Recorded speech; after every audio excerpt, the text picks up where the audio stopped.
ngasi megi tang kunma panni suba namajing nuni Manipuri mirona silangba Manipuri miro dialogue program taruk suba thromasida yang biriba Facebook ta amasung YouTube te yang biriba bihwar khuding makku Manipuri miro ki maikei dagi amasung ehak ki maikei dagi ehak akram jadi ngasi taruk suba dialogue program asida ningagadaba topik na Bangladesh ta Manipuri khunai setmilon hariba topik asida ninabigani Bangladesh ki ikai khumaningai oiraba ojakya asi manungda ahan bamaktada Thounaojam Lakshmikanta Executive Director EKDO Sheilendra Mohon Sinha Assistant Professor MC College Sylhet Ahum Subada Rumita Sinha Senior Principal Officer Bangladesh President Head Office Oja ahum makpuso ay hakna taram oksari banana from dari oja sinsu nasigi dialogue program ki thoramasida Manipuri mirror ki taruk suba thoram dialogue program asi Bangladesh ta Manipuri khunai ki setmilon hariba topik asida nasigi Bangladesh ki Manipuri khunai ki phibam amasung setmilon ki phibam yan ina bigani han bamukda aina kausinjari Thounaojam Lakshmikanta Executive Director EKDO wajagi mafamda ehana ina bina mahaidana wahang kharan thamjari ngasi Bangladesh ta khundaduna leiriba Manipuri khunai gi setmilon gi haibadi socio economic phibam karamna leiri karam phibam da leiri karamna sakhalapagi thudang lukhatpa jaba amasung tungda leiramba phibam nasigi phibam asida wajagi wakhalon phongdok pina haiduna ehana ningsingjari oja Lakshmikanta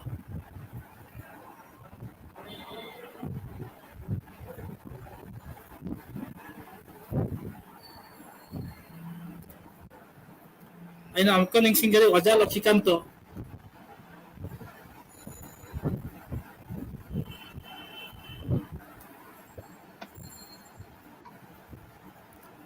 oja Lakshmikanta bu Lakshmikanta dagi keno si kharap sola mane so jono da mathang da sum tobi amamu tabir ba mayam ki phamda hana han bamakta kotna ikai khumna bu chari karingba jokhoi oja Lakshmikanta gi network sina mongcha dabadagi oramana maha kasira sabu jarak nang khidre aduna aina hamba ani subada yasigi thormasida Bangladesh ki Manipuri khunai gi sakthok chaningai oiriba Bangladesh education cadre gi service ta leibiriba Bangladesh ki ningsat laba ariba college MC college har ajakuna khamariba si college asigi assistant professor oja Sheilendra Mohoni mafamda aina nasi Bangladesh ta ekhona khundaduna leiriba Manipuri chinau singi khunai asida nasi haibdi jakhoi socio economic setmilon gi phibam karamna leiri dua setmilon gi chokhat khungthangda karma phongjangda laik laisu tamba jaba amasung nasigi phibam amasung tungi phibam kari orakpa jai asi matangda oja Sheilendra bu wai kharang thambinama haidana norutna ningsingjari oja Sheilendra mamabu khuramjari ngasi Manipuri mirror gi taruk suba live program jiga meitei gi masak naiba chief guest EKDO gi president Mamo Lakshmikanta amazu Bangladesh Krishi Bank ki officer principal officer oina leiba Rumita and ngashigi Manipur mirror gi live ta jawri ba viewers me ambu ai khuramjari ai Sheilendra Mohon Sinha actually Bangladesh civil service ta ojao ina leiri shortcut haibada ojao ina leiri aigi teaching experience more than 9 years ni khungaju khoi ping ide contact leibanina khungiju always khungi observation khungi socio economic condition jo observation da thammi actually education means what hana shiga lagta hai khoi hana na haira mi education khoi like ta mije kadi gina khoi like ta mije knowledge ki ni but present days ta learning khoi na learning to je like ta mije earning ki ni shortcut haibada khoi na hojik like ta mije earning ki ni plus aduga loina na knowledge khara achieve tauba Bangladesh ta metei leirije Mulibazar district ta Sylhet district ta and Hobbyganj district ta the socio-economic development ki prime base haibadadi education da tarani education je kone category te already category ani da thada ngami formal education non formal education thaina ngaida akoi gi mama baba oina moi gi hana gi previous period ta di informal educations launa mite jingjam na phau ba lei gi informal education haibadi mite gi identical khara job leirammi thabak leirammi example pibada akoina high fee shaba chole adu ko hage demi fee shaba na te handloom gi artist ni mo je akoina fee shaba hai na moibu khara word se khara change to godami fee shaba na te moja fee shaba gi artist ni nei sana shaba mi leirammi moje informal educations oina hana Sylhet region da moje forum je fee shaba already adagidi sunari already mitina expert on leiram adi makada generation change rakpada 90s ki makada year 1919 ki makada mitina larik laishu helek pe makada hoigi formal informal education te yokhoi lae formal education je Bangladesh ta category ni general education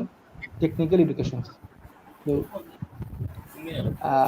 general education side je koi public university gumba leiri national university gumba leiri general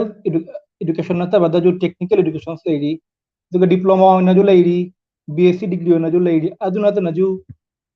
medical leiri technical medical leiri engineering university leiri ashugumba classified oina koi gi like tambam leiri to year 1919 ki makada aina khangpada koi metei gi koi gi senior myam junior myam tapina mo university da tamgale public university da tamgale general university da tamgale koi adugi first of all remi informal education sta 90s ki makada koi lai hoche formal education da the formal education da laga ashiga problem amale formal education da Bangladesh as a populated country Bangladesh is a overpopulated country bani na koi gi Charles Darwin gi origin of theory da bani je survival of the fittest Bangladesh ta laina larik laishu haina survive ta goda already koi extraordinary already general education da lagta hai अथवा technical education da lagta hai adu extraordinary oingam dedi extraordinary oingam dedi Bangladesh ki technical education se खूब strong ni Bangladesh ki technical education ki line je dam na lingi adei adugi scope sujami adugi akoi hujik akoi gi naharon da shi message se pita akoi gi brain ki category akoi jengta akoi gi self assessment to hota hai mashabu assessment to raga ei je general education ta chattori bo or technical diploma leiri bsc leiri nursing leiri adu ka chattori ba du masha na self assessment to raga utokta hajik hanagi informal education चलगा जा रहा है हजी formal education चलगा certificate लौरगा अखोई society दा survive तौता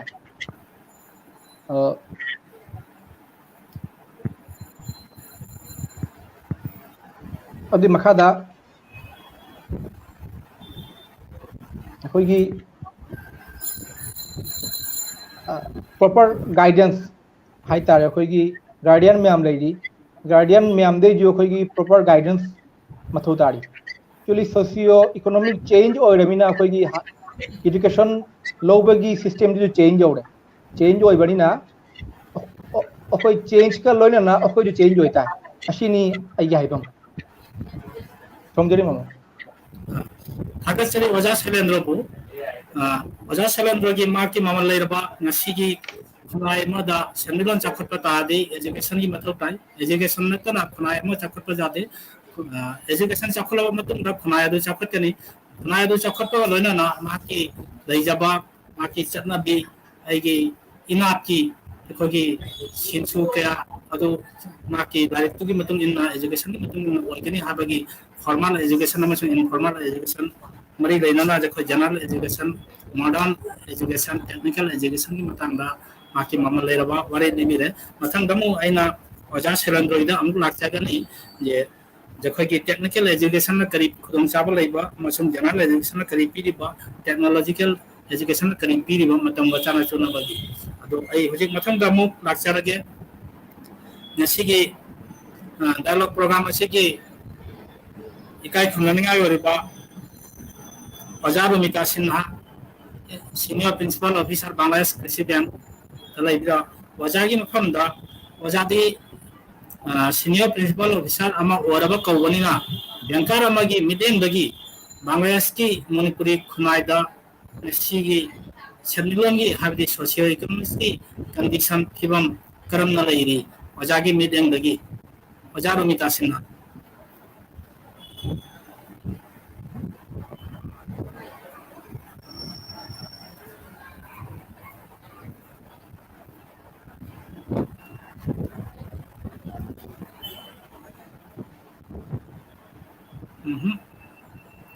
वजारो में कहा कि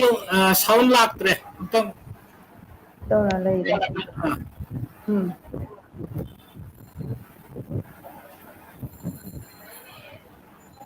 अनयुक्त ले रहा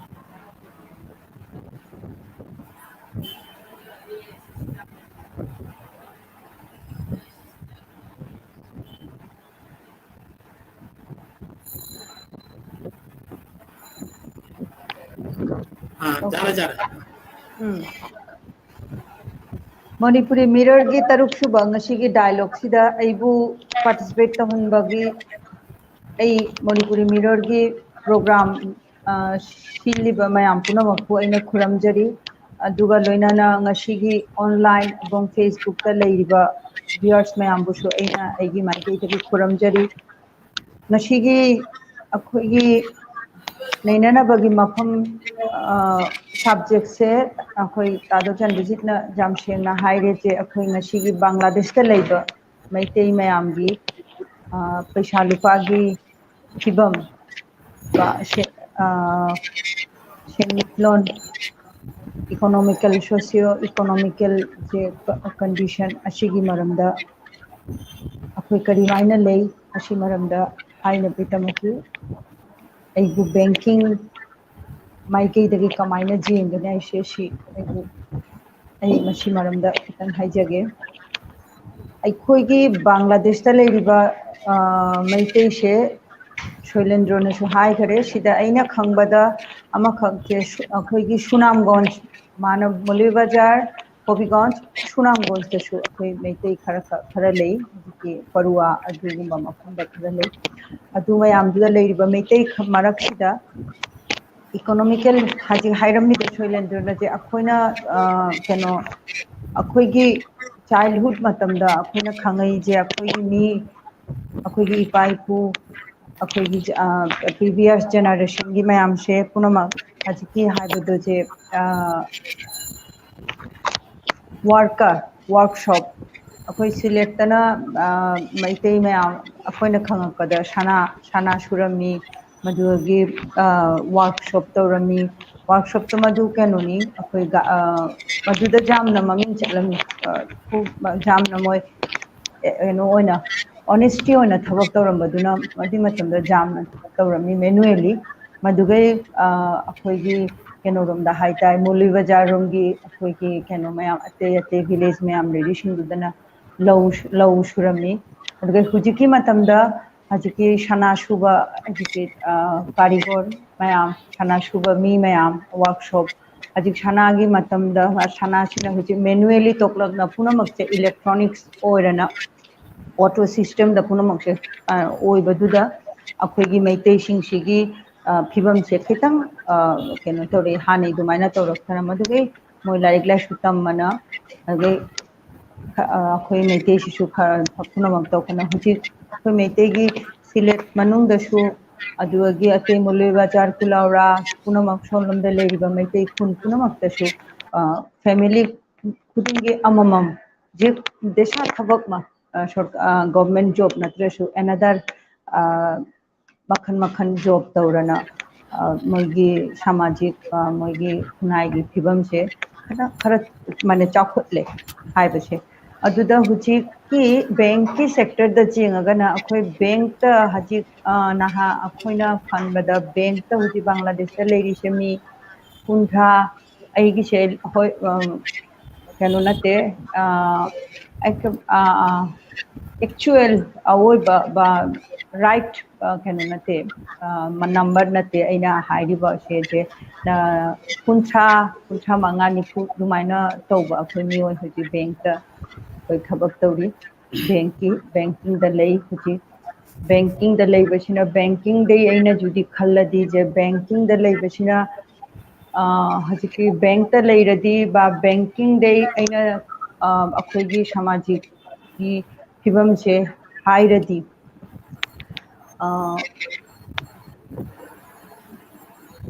बैंक त लईब तारदी बा बैंकिंग दे कमाइना ए चाखोत हनब तारदी ए लोन से बैंकिंग बैंक हाइबदी लोन बिजनेस लोन बैंक मूलतो लोन की मथक मा डिपेंड तौना लेरिमी लोन मा कमाइना मिंगोंदा पिथोगा करिमाइना लोन दगी मा इंटरेस्ट ग्रो तौरना करिमाइना मागी बैंक तो प्रॉफिट हुंगनी दुमाइना लोन से पीना मीबू इनकरेज तौरना पीना अदोगी मागसु बिजनेस तौरी लोन लौरी बमियोय दुसु मागी लुपा पैसा की फिबम से मासु मागी कने असी मतलब ओजागी कनो मरक थकना कई मोंता हंजके असai बांग्लादेश स्टूडेंट आमदा इंडस्ट्रियल लोन पी एसएमई लोन पी अदुगुमना बांग्लादेश की मणिपुरी खुनाइदा लैरिबा अखोइगे बिजनेसमैन कयाना सिगी लोन लोबगी खुतुम चाबा सिगी सिजनबा लैब्रा ओजागी खंगबदा एसएमई ले इंडस्ट्रियल से लौब तारदी मागी अखोइगी डिपॉजिट मा केनो पीता खरी हाइनी मॉर्गेज अखोइगी मॉर्गेज से लौगी से चांग नत्रगा मागी से चांग पीता नत्रगा मागी हजिकी इंडस्ट्री दुगी माना लेबा केनो रॉ मटेरियल रॉ केनो मैम दो इंस्ट्रूमेंट मैम दो अदुसु मॉर्गेज पीना लौगी नत्रगा मागी केनो जेंगहनताय परफॉर्मेंस तो मा जेंगहनताय अदुमाय तोरना अदुगी बांग्लादेश की मैते इचिनाउ सिंगी मनुंगदगी असिउंबा कना जारखिबा लैरबा अखोई बांग्लादेश ता अइना खंगबदा अइगी बैंक कृषि बैंक तगी बांग्लादेश ता मैते में आमना लौरी से ग्रुप लोन ओइना लौरी मी मंगागी मी तरागी मी तरा मंगागी दुमाइना ग्रुप तौना ने लोन तौना मोगंदा लोन दो पी लोन दो अहमदा खता लिशिंग खून लिशिंग निफू लिशिंग जांगे सुमाइना तौना चाही मगी ग्रुप लोन दो चाही मगी ओनपी चाही मदा माना प्रॉपर्ली माना लोन दो पिथोकपा ngमदी मदोगी नेक्स्ट ईयर द मागी लोन दो अतई मागी लोन दुगी लिमिट तो हेलल्ली लिशिंग निफू दुदई अगे हे नमाबु लिशिंग जांगे नत्रगा लिशिंग हुंफू अदुमाय तौतौना माना रिकवरी पीबदो माना मदु सेंगना अगे रेगुलर तौना रिकवरी पीरदी मागी लुपादो लिमिट तो ꯑꯩꯈꯣꯏꯒꯤ ꯃꯇꯝ ꯆꯠꯂꯤꯉꯩ ꯃꯥꯏ ꯂꯤꯃꯤꯠꯇꯨꯁꯨ ꯑꯇꯩꯁꯨ ꯍꯦꯟꯒꯠꯂꯛꯇꯣꯔꯤꯅꯤ ꯑꯗꯨꯗꯤ ꯑꯗꯨꯗ ꯑꯣꯖꯥꯒꯤ ꯁꯤꯗ ꯈꯪꯅꯤꯡꯕ ꯑꯃꯅ ꯂꯤꯃꯤꯠ ꯍꯦꯜꯂꯛꯀꯅꯤ ꯑꯁꯤꯁꯨ ꯑꯩꯈꯣꯏꯅ ꯈꯪꯉꯦ ꯑꯗꯨꯕꯨ ꯉꯁꯥꯏꯒꯤ ꯁꯤꯂꯦꯠꯇ ꯁꯅꯥ ꯁꯨꯕ ꯂꯩꯔꯝꯃꯤ ꯈꯨꯡꯒꯪꯗ ꯂꯧ ꯎꯕ ꯅꯠꯇ꯭ꯔꯒ ꯑꯩꯈꯣꯏꯒꯤ ꯎ ꯁꯨꯕ ꯐꯤꯁꯥ ꯂꯣꯟꯁꯥꯒꯤ ꯂꯩꯔꯝꯃꯤ ꯑꯗꯨ ꯐꯤꯁꯥ ꯂꯣꯟꯁꯥꯒꯤꯁꯨ ꯑꯁꯤꯒꯤ ꯂꯣꯟ ꯐꯪꯕꯒꯤ ꯈꯨꯗꯣꯡꯆꯥꯕ ꯂꯩ ꯑꯗꯨꯒ ꯉꯁꯥꯏ ꯑꯣꯖꯥꯅ ꯍꯥꯏꯈꯤ ꯁꯤꯂꯦꯠꯇ ꯁꯅꯥ ꯁꯨꯕ ꯂꯩꯔꯝꯃꯤ ꯁꯅꯥ ꯁꯨꯕꯗ ꯕꯪꯒ꯭ꯂꯥꯗꯦꯁꯤ ꯃꯩꯇꯩꯅ ꯁꯤꯂꯦꯠꯇ ꯂꯩꯔꯝꯕ ꯃꯩꯇꯩꯅ ꯑꯗꯨꯒꯤ ꯐꯥꯎꯏ ꯃꯤꯡ ꯆꯠꯂꯤꯅꯤ ꯕꯣꯟꯗꯣꯔꯗ ꯍꯥꯏꯕ ꯋꯥꯍꯩ ꯑꯁꯤꯅ ꯑꯗꯨ ꯉꯁꯤꯗꯤ ꯍꯧꯖꯤꯛ ꯁꯤꯂꯦꯠꯇ ꯃꯩꯇꯩꯅ ꯁꯅꯥ ꯁꯨꯕꯒꯤ ꯋꯥꯠꯂꯛꯂꯦ ꯑꯗꯨ ꯑꯁꯨꯝꯕꯒꯤ ꯁꯅꯥ ꯁꯨꯕꯁꯤꯡꯁꯤꯅ ꯃꯈꯣꯏꯒꯤ ꯕꯤꯖꯤꯅꯦꯁ ꯂꯣꯟ ꯂꯧꯔꯦ ꯍꯥꯏꯔꯒ ꯃꯁꯤ ꯃꯣꯗꯔꯟ ꯇꯦꯛꯅꯣꯂꯣꯖꯤ ꯁꯤꯖꯤꯟꯅꯗꯨꯅ ꯁꯅꯥ ꯁꯨꯕꯒꯤ ꯑꯁꯨꯝꯕꯒꯤ ꯈꯨꯗꯣꯡꯆꯥꯕ ꯂꯧꯕꯗꯤ ꯌꯥꯎꯔꯕ꯭ꯔꯥ ꯑꯩꯅ ꯈꯪꯕꯗꯗꯤ ꯑꯗꯨ ꯑꯩꯅ ꯈꯪꯕꯗꯗꯤ ꯂꯣꯟ ꯂꯧꯕꯁꯦ ꯀꯅꯥ ꯃꯅꯦ ꯊꯣꯏꯗꯣꯛꯅ ꯂꯧꯔꯤ ꯍꯥꯏꯁꯦ ꯅꯨꯄꯤ ꯃꯌꯥꯝꯗꯤ ꯂꯧꯔꯤ ꯑꯗꯨ ꯈꯪꯉꯤ ꯀꯤꯟꯇꯨ ꯅꯤꯄꯥꯟ ꯂꯧꯔꯤ ꯍꯥꯏꯁꯦ ꯑꯩꯒꯤ ꯀꯩꯅꯣꯗ ꯑꯩꯅ ꯈꯪꯕꯗ ꯂꯩꯇ꯭ꯔꯦ ꯑꯗꯨ ꯃꯁꯤꯗ ꯑꯩꯅ ꯑꯃ ꯍꯥꯏꯅꯤꯡꯉꯤꯁꯦ ꯑꯩꯈꯣꯏꯒꯤ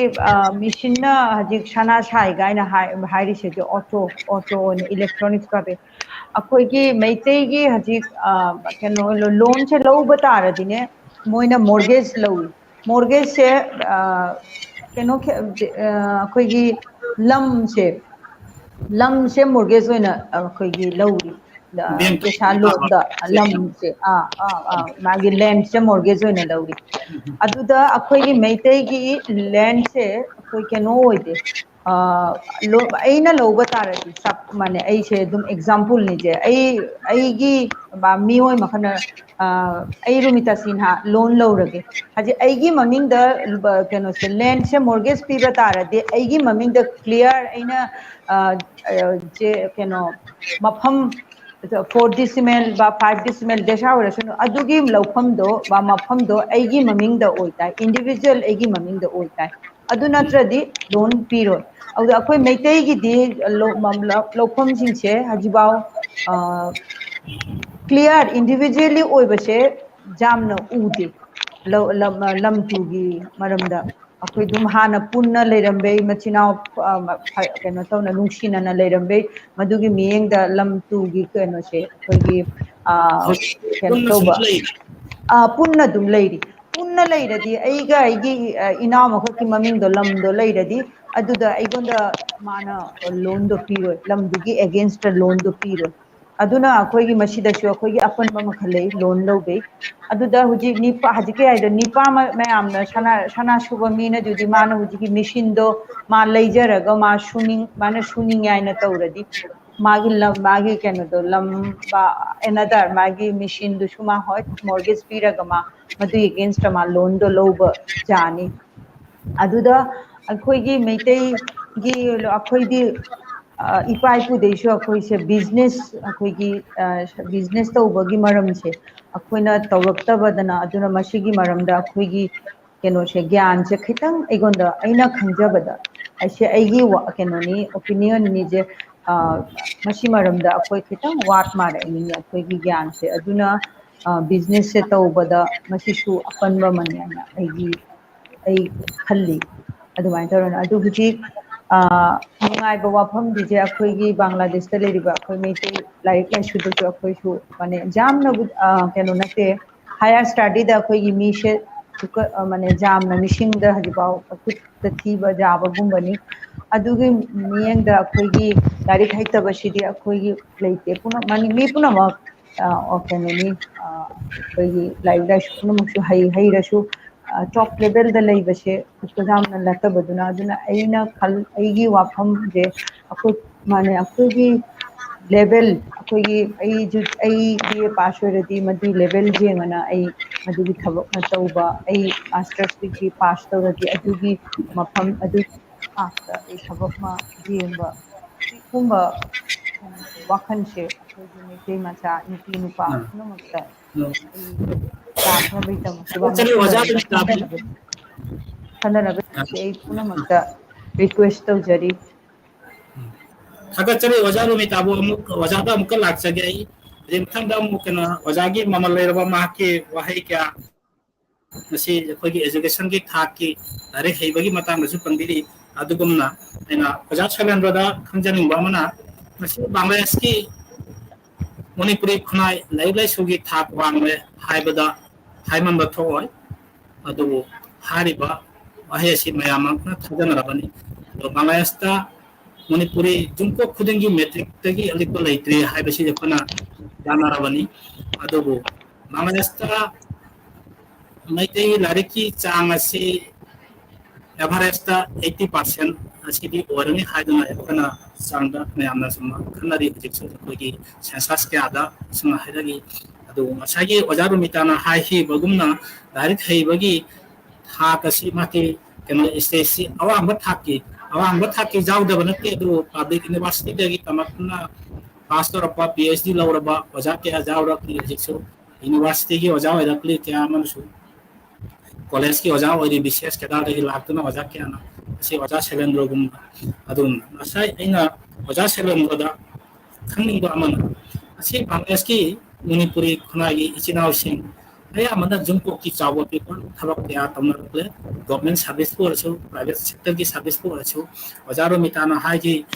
ꯕꯦꯡꯛꯇꯁꯨ 35-40 ꯑꯃ ꯂꯩꯔꯦ ꯍꯥꯏꯕꯁꯤ ꯑꯆꯨꯝꯕ ꯋꯥꯔꯤꯅꯤ ꯍꯥꯏꯔꯤꯕ ꯑꯁꯤ ꯒꯣꯔꯃꯦꯟ ꯕꯦꯡꯛ ꯈꯛꯇꯒꯤ ꯅꯠꯇꯦ ꯄ꯭ꯔꯥꯏꯚꯦꯠ ꯁꯦꯛꯇꯔꯗ ꯂꯩꯔꯤꯕ ꯕꯦꯡꯛ ꯀꯌꯥꯗꯁꯨ ꯑꯁꯨꯝꯅ ꯊꯕꯛ ꯇꯧꯗꯨꯅ ꯃꯥꯒꯤ ꯆꯥꯎꯈꯠ ꯈꯣꯡꯊꯥꯡꯗ ꯈꯣꯡꯗꯥꯔꯛꯂꯤ ꯂꯩꯀꯥꯏ ꯑꯃ ꯆꯥꯎꯈꯠꯄꯗ ꯏꯃꯨꯡ ꯑꯃ ꯆꯥꯎꯈꯠꯄꯗ ꯃꯍꯥꯛꯀꯤ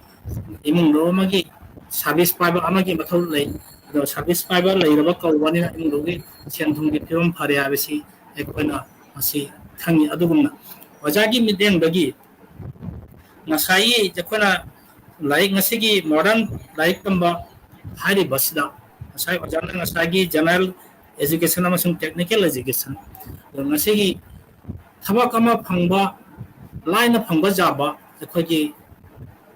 tambada lai su tambada ngasi ki suronna huje ki akhoi generation sing sina karamna tawraga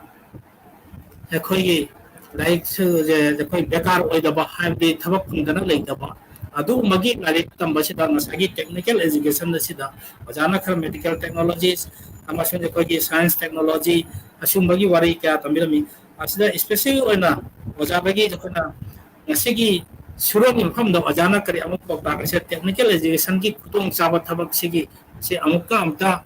ma ngasi akhoi tungi suron gi damak to na akhoi future da lakaduriba generation singi damakta ojagi mamalero wahi khadang thambina maida exing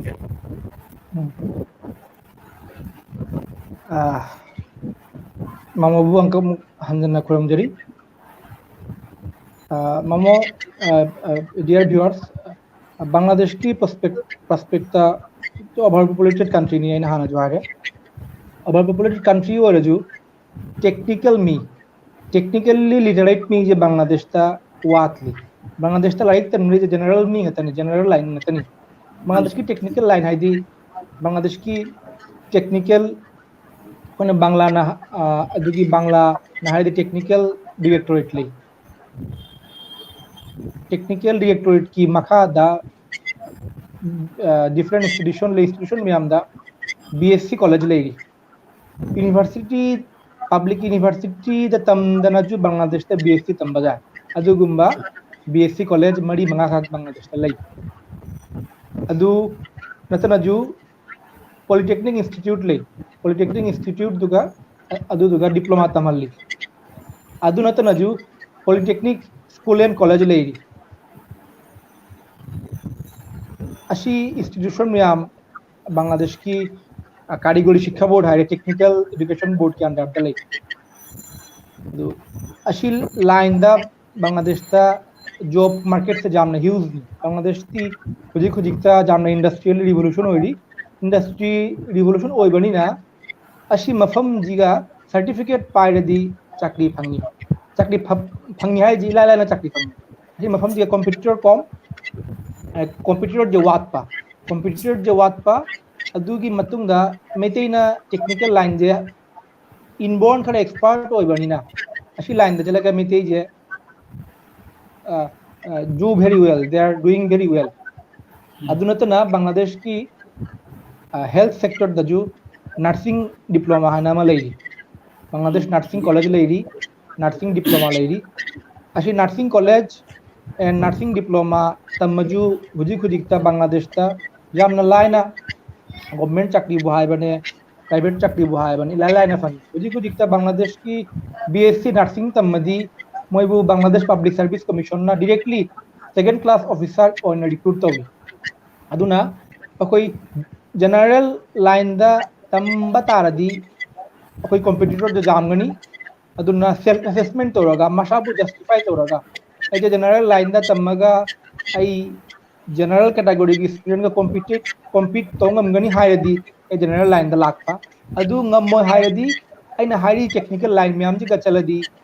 अइना खंगबदा job से फंगबदा इलाई लाई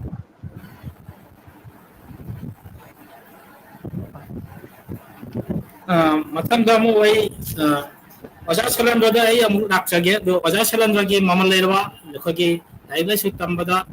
करमना तमगा जखोगी थबक फंगवा लाइना फंगबा जाय असिगी मदा माकी ममल लेरवा वही थंबिरे दो खोय इचेरु अजा रुमिता की फंदा रासेल माइबम की वहांग अमा थंबिरतली बांग्लादेश कृषि बैंक आंबरखाना ब्रांच ता मैते नुपी चनीगा जांखैरो मैक्सिमम मैते नुपी लुपा लाख अमा हेना लोन लौदुना सिंबा ngamdana wana leidi handak corona pandemic na awaba phangkhiba amasung karigumba khudung sadana sikhiba migi karigumba bentagi facilities phangba ngamgadra natraga ichena khangjaba amasung ngamjaba mateng ama pibiradi khunai kanafam ama oikani haidana khanjai Wajarumita ge mideng si sinkhilei si Rasel maibam Sylhet tagi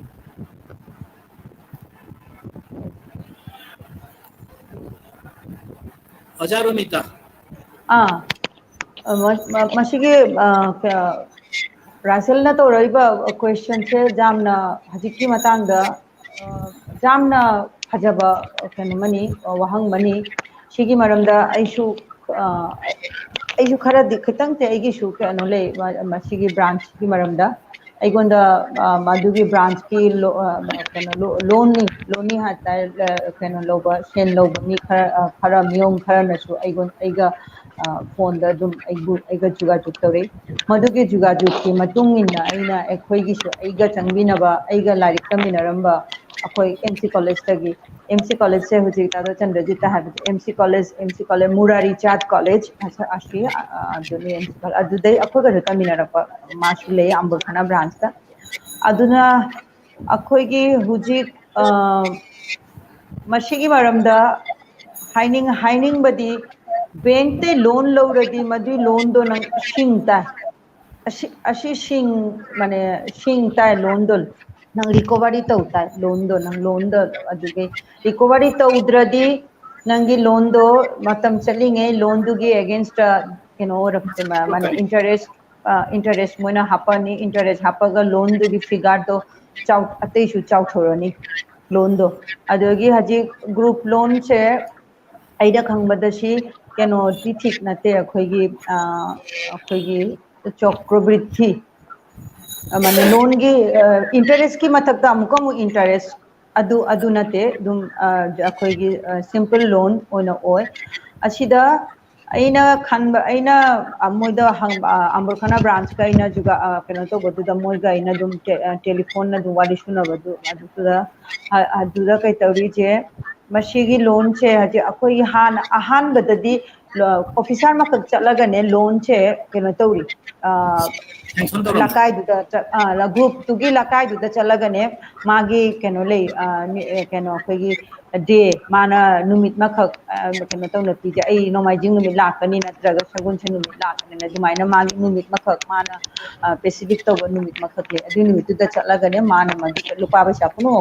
खोमकना recovery तो लाई अदु हजिक अखोगी कृषि bank त हुजिक मी से लिखरक पदुना मोय loan से recovery तो वचपगी मी से मोय हुजिक थाबा ngамदरे अइना मंगोंदा हंगबदु जे हाना अखोगी दुमाइना मीना रिकवरी तो बला आमी ऑफिसर मखकना हुजिक लाक्ति करी गिनाइना अदुदा मोयना खुनै जे बाजी अखोगी मी से ऑफिसर से खरा तो बदुना शॉर्ट ओइबदुना अखोय मदु प्रॉपर्ली रिकवरी तो ngамदाइना अदु अइना हुजिक अइना खल्ली न जे लुपा दो रिकवरी तो ब लाक्रे आइना अखोइगी लोन लोब मियोय सिंदो मोइना लो लाक्त्रमिना कोना पिबसु जानी आइना दुमाइना खंदोकना लेरी बरा खंगदे अदुमाइना खंदोकना लेरमदि अदु केनोनी न जे मदु खंदोक जाबा पोट नते जे माना लौब लाक्त्रसु बैंक टू द चलगा मियो लोनी दो मांगी पैसा दो माना दुम सिंगुदोर मोय रिकवरी भाउचार मतौरगा मोयना लुपादो लौसलगा भाउचार तुगी कॉपी मखा ऑफिस दर लहौगनी कॉपी मखना मांगोदा पिरकनी दुमाइना तौदे अदु माना लौब लाक्त्राइना अखोय मदु पैसा दो सिंदोकना मफमना लेबा जादे अदुगै असिगी मरमदा अइना बैंक की अइगी माइगैदगी तौबा जाबा अइगी माइगैदे अइना रिक्वेस्ट तौ जाय छे केनो तो वाइना हाइजादोरी मिसी करी माइना लौगनी खोटकनी अदु बैंक की जे अम्बरखाना ब्रांच की मैनेजर दुगी मदुगी माने केनोनी सिदा लोन से पोस्ट माने सेंसिबल केनो मनी मरम मनी अदुना मैनेजर सु मागी सु मसिदा केनो ले अखोगी परफॉर्मेंस माना क्या जम लोन पी दे परफॉर्मेंस मागी सु डिपेंड तौरी मागी करियर की परफॉर्मेंस अदुना मैनेजर दुसु केनो तौता मागी सु करी मानसु करी खल्ली अदुगी मतुंगी नसु मासु केनो तौनी डिसीजन लौनी सिदा रासेल माइबमगी वाहंग सिगलोना सप्लीमेंटरी वाहंग अमा आइना हंजनिंगी मसाई लोन लौरगा मेदो करिगुंबा लाइबक थिबलगी सिहिबा तारे सिफेन लोमाकी वाइ से समझारई अदो माना सिखरगदी असि कनाना माकी लहरिबा कनोदा इमुंग मनुंगा असि कमाय कतबा बुनत्रगा लोन अदुगी इंटरेस्ट असि कमायना कतो बजाबा थादोक बजाबगी खुदोंग चाबा लेब्रा हबसे मसीगी मरमदा सी लोन दो सी घरगा मागी इंटरेस्ट तो की तमकी मा केनो तो जाय अखोगी एप्लीकेशन तो जाय अदु एप्लीकेशन तौरगने मसी अखोगी मतम से सांगी जामना मसी मतम से इंटरेस्ट तो केनो तो गिबसु जाय मोइना जे हाई मसी एप्लीकेशन तौबै मतुंगदने मसीगी केनो से अइना हाइसे जे ओइबसु जाय ओइदबसु जाय अखोगी बैंक हुजिबाव अखोगी बैंक जे अखोइना बैंकर हिसाबे अखोइना हाउस बिल्डिंग लोन लवी अखोई जुम लम लेबे जुम साबे अदुगी अखोई लोन फंगे बैंक जे जिसा बैंक चंगसु मसी एनी बैंक बांग्लादेश की अतोप अतोप बैंक ले अतोदा चंगसु मसी लोन से फंगबे में अदुदा बांग्ला अखोगी हाउस बिल्डिंग लोन से अखोई केनो ले घिदरागने केनो अखोगी ऑफिसर मा बा जे मखोगी एम्प्लॉई मा लेगिदब थोदी अदुदा मागे हाउस बिल्डिंग लोन की इंटरेस्ट से केनो तौरी अखोगी माफ तो बाय दो जे मदु एकबारे ने उन मदु माफ तो न ओनली मागी केनो दुता अखोगी ओरिजिनल जे फिगर दो मदु मा पीता अदुमाय तो न अखोगी लोन की मरमदने इंटरेस्ट से केनो तौरी आइसे मसी हुजिबा एगुंदा मदु केनो लेते मदु कोना हुजिके आइना हाबदो जे मॉर्गेज थंबाइदो मॉर्गेज टुडे मदु मोइना बांग्ला अखोई बैंक ना मदु लौसलगा मदुगे लिलाम लाउरगा मदुगी लुपादगी मदु मोय एडजस्ट तौरी अदुदा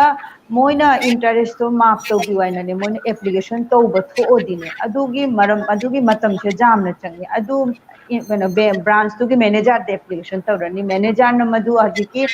हेड ऑफिस की लोन सेक्शन रिकवरी सेक्शन ले रिकवरी सेक्शन तो मदु मोइना न तौरनी फॉरवर्ड तो न थारनी थारक लोरगने मदुगी हजिक मसी आई ब्रांच त लेरिंगाइ द खंगम दे मसी हेड ऑफिस त चपदे खंगी जे एमसीसी मंथली मीटिंग मख ओय अहामबद अदुई मीटिंग दु द मोइना मदु प्रेजेंट तौरनी प्रेजेंट तौब लोरगा मदुगी मतुंग द मु केनो लाई डिसीजन दु मु लाआनी लाआगा मदु मागी केनो दसु ओइ जाय मागी पोखे इन फेवर ऑफ मांगी दसु ओइ दाय माई फेवर दसु नतनसु ओइ बजाय अदु लोरगा ओ फेवर द ओइ बथोसु मदुगै मदु बोर्ड त चकनी बोर्ड मीटिंग बोर्ड तो एमडी सर चीफ ओरना मगै केनोगी फाइनेंस लेवल की अर्थ मंत्रालय की मदुगी सचिव अतै सचिव ले मदुगी सचिव मैम द फमगा बोर्ड मीटिंग द डिसीजन ओइरगा मदुगगी केनो तौदे अदुना मतम से सांग अदुगै लोन की इंटरेस्ट से ꯀꯩꯅꯣꯒꯤ ꯑꯩꯈꯣꯏꯒꯤ ꯄꯕ꯭ꯂꯤꯛꯀꯤ ꯂꯩꯇꯕ ꯊꯣꯛꯑꯁꯨꯅꯦ ꯑꯗꯨꯗ ꯃꯥꯔꯛ ꯇꯧꯕꯁꯦ ꯈꯔꯗꯤ ꯀꯩꯅꯣ ꯇꯧꯋꯦ ꯑꯗꯨ ꯇꯧꯗꯦ ꯋꯥꯕ ꯑꯗꯨꯃꯥꯏꯅ ꯇꯧꯔ ꯃꯁꯤ ꯑꯗꯨꯒ ꯃꯁꯤꯒꯤꯗꯃꯛꯇꯁꯨ ꯆꯦꯟ ꯇꯥꯏ ꯑꯗꯨꯒꯤ ꯂꯣꯟꯁꯦ ꯂꯧꯕ ꯂꯣꯏꯔꯒ ꯑꯩꯅ ꯍꯥꯏꯅꯤꯡꯉꯤꯗꯤ ꯑꯩꯈꯣꯏꯒꯤ ꯃꯩꯇꯩ ꯃꯌꯥꯝ ꯂꯣꯟ ꯂꯧꯔꯤꯁꯦ ꯌꯥꯝꯅ ꯂꯥꯏꯅ ꯈꯟꯗꯣꯛꯏ ꯂꯣꯟ ꯂꯧꯕꯗ ꯑꯩꯅ ꯈꯪꯕꯗ ꯑꯩꯒꯤ ꯍꯦꯛ ꯀꯩꯅꯣꯗꯤ ꯅꯠꯇꯦ ꯑꯩꯅ ꯈꯪꯕꯗ ꯋꯥꯔꯤ ꯃꯈꯛ ꯂꯩꯁꯦ ꯂꯣꯟꯁꯦ ꯀꯩ ꯇꯧꯔꯤ ꯖꯦ ꯑꯩꯒꯤ ꯃꯃꯤꯡꯒꯤ ꯂꯣꯟꯗꯣ ꯃꯤ ꯑꯇꯩꯕꯨ ꯑꯩꯅ ꯂꯣꯟꯅꯤ ꯀꯤꯟꯇꯨ ꯂꯨꯄꯥꯗꯣ ꯑꯩꯅ ꯁꯤꯖꯤꯟꯅꯗꯦ ꯃꯤ ꯑꯇꯩꯅ ꯑꯩꯒꯤ ꯂꯨꯄꯥꯗꯣ ꯑꯩꯒꯤ ꯃꯃꯤꯡꯗꯣ ꯁꯤꯖꯤꯟꯅꯔꯒ ꯃꯤ ꯑꯇꯩꯅ ꯂꯨꯄꯥꯗꯣ ꯁꯤꯖꯤꯟꯅꯔꯤꯕ ꯑꯩꯗꯤ ꯁꯤꯖꯤꯟꯅꯕ ꯅꯠꯇꯦ ꯑꯩꯈꯣꯏꯒꯤ ꯁꯤ ꯌꯥꯝꯅ ꯑꯩꯈꯣꯏꯅ ꯆꯝꯅ ꯈꯪꯗꯣꯛꯅ ꯑꯩ ꯃꯤ ꯊꯣꯛꯏ ꯍꯥꯏꯅ ꯑꯗꯨꯃꯥꯏꯅ ꯑꯩꯈꯣꯏꯒꯤ ꯃꯩꯇꯩ ꯁꯃꯥꯖꯇ ꯈꯔ ꯀꯩꯅꯣ ꯂꯩ खरा घटना खरा थोखिबा लई दुमाइना तौनाजे कोना हजि मादि लुपादो अमबाव मा लोन लौरी नते माई ममिंगदा अतैना लोन लौरीबा अदु मासु चमना मागी मी न्यायना मासु पिथोय किंतु मथंगददी उइजे हजिकी पैसा सिनगिबा मियोंगदुना मादी केनो खंगना लेरे मदगी लौदबा माई ममिंग ओइबदुना अदुना चेन लेरे कोना मागी लुपा पैसा मासु खरा केनो सेन थुंदा मासु स्ट्रॉंग ओइदबनिना अदुगे कोना मागी लेजरिबा मागी मरमदो जोलगने कोना ओइबनिदा बैंकता रिकवरी तो बैंक ठीक मधु एनजीओ मदे लौबनी अइना खंगबा वारीसे अने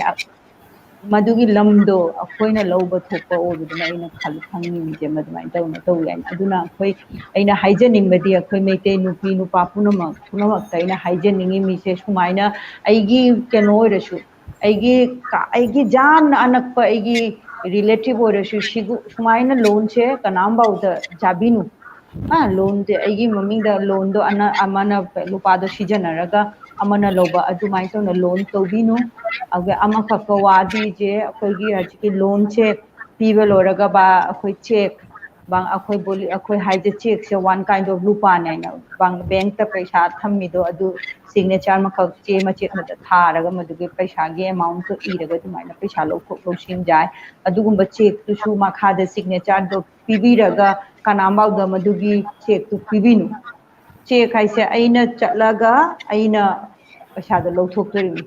मिगोंदा पीबा थोसु जे लुपादो निजना इना मखादा सिग्नेचर पीरगा हाखो सिग्नेचर पीरगा ब्लैंक चेक लुपा पैसा इदना मगै चेक की कुनादा जेटलोमदा चेक तुगी जेटलोमगी कुनादा ममिंग बा सिग्नेचर थारगा अखोइगी ब्लैंक चेक केसुंबा लुपा पैसा इदना तारीख इदना चेक पीबिनु माने मचा थोसु कनामबाउदा पीबिनु अदुदा ब्लैंक पीरदी सिग्नेचर दो पीना लेरमिना ब्लैंक मफमदुदा माना इनिंगबा लुपादो मदु इरना माना लौथोकपा ngamdrani aduda kisumbaw hainingay leite sida nupaduna lupa bade samyo mana lupa do lawthokre banking की साइड की फजरबा मा के एडवाइस मसागी रासेल माइबंग की वाहंग दगी बजारो मिताना check पीबगी ama hakka tado chandrajit ama khaktanga haijage sida masigi ai amborkhana branch ki masi kenoni wari ni aigonda masigi kenola ai masigi wase amatanga haijage je akoi group loan lobadane kadi tauri akoi meitei si nupi meamgi group loan se nupa gi hoide nupi na hoide je handloom fija loan sagi maramda dumaina lupa paisa pibanina agai akoi meitei nupi meamgi ajiki ngasai Sheilendra na jam phajaba haigi je akhoigi tati ba phi shaba mi sing se Bangladesh tati tati hai tati sing se one kind of shilpi na se jam na chumba wani masi wa se jam phajaba wani hanadi karigor hari hujiki tat shilpi karigor chumba phajaba jaba hujik wa akhoi shu hajik masi gi maramda akhoi gi shu wakhan si shu chawthokpham thui hoi aduda hujiki je kai tauri group loan du dane miyo mi manga ba mi taragi group loan du ama khak paisa lupa lau gharaba lauro kai tauri marak tane aise laure lupa se lauraga ne aigi mingche marak ta kathatlaga ne mi ama khak mo hapchalliba mi ma khak hapchalliba marak tu da hujik kai tauri lupa du di launa loi khare 80 40 na 50 or mare madugumba 1000 paisa do ahamba magi miduna lawthokna lupa paisa do season na loy khare ga marakta agai mai maming do kathatlaga ne another makaka maming hapchaliba maming duna magi aphajiki nga sai haibe do je khubi anakpa magi keno oirana mari oirana khubi mane close relative oi aina ba oiba thoi maduda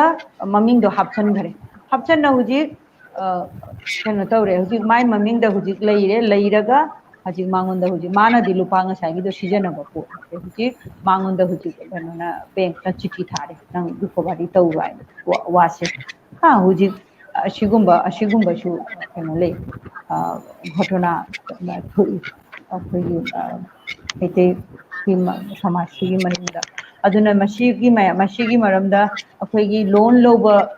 miyong sing se masha moishu masana jamna section pham thui loan se loraga loan gi lupa se akhoi hajana tawna sijana na bai loan na bank ta piri che nangbu ate mane desha ora shu je phajana sijana bai phajana sijana adra shu अतई मफम द season में loan लौरग होय तो इचानु पागी ए form fill up तो ओजारुमिता की केनो सिका तो रमाने दुना ओजारुमिता नामा की फजरबा पाउदम पाउटाप क्या नसिगे मागम रासेल की वाहन की मतुंग इन्ना हाबी रखरे ताकपी रखरे दुबु महागा थेंगरपा एक्सपीरियंस की मतुंग इन्ना मखोगी लेकाई दमक को किबा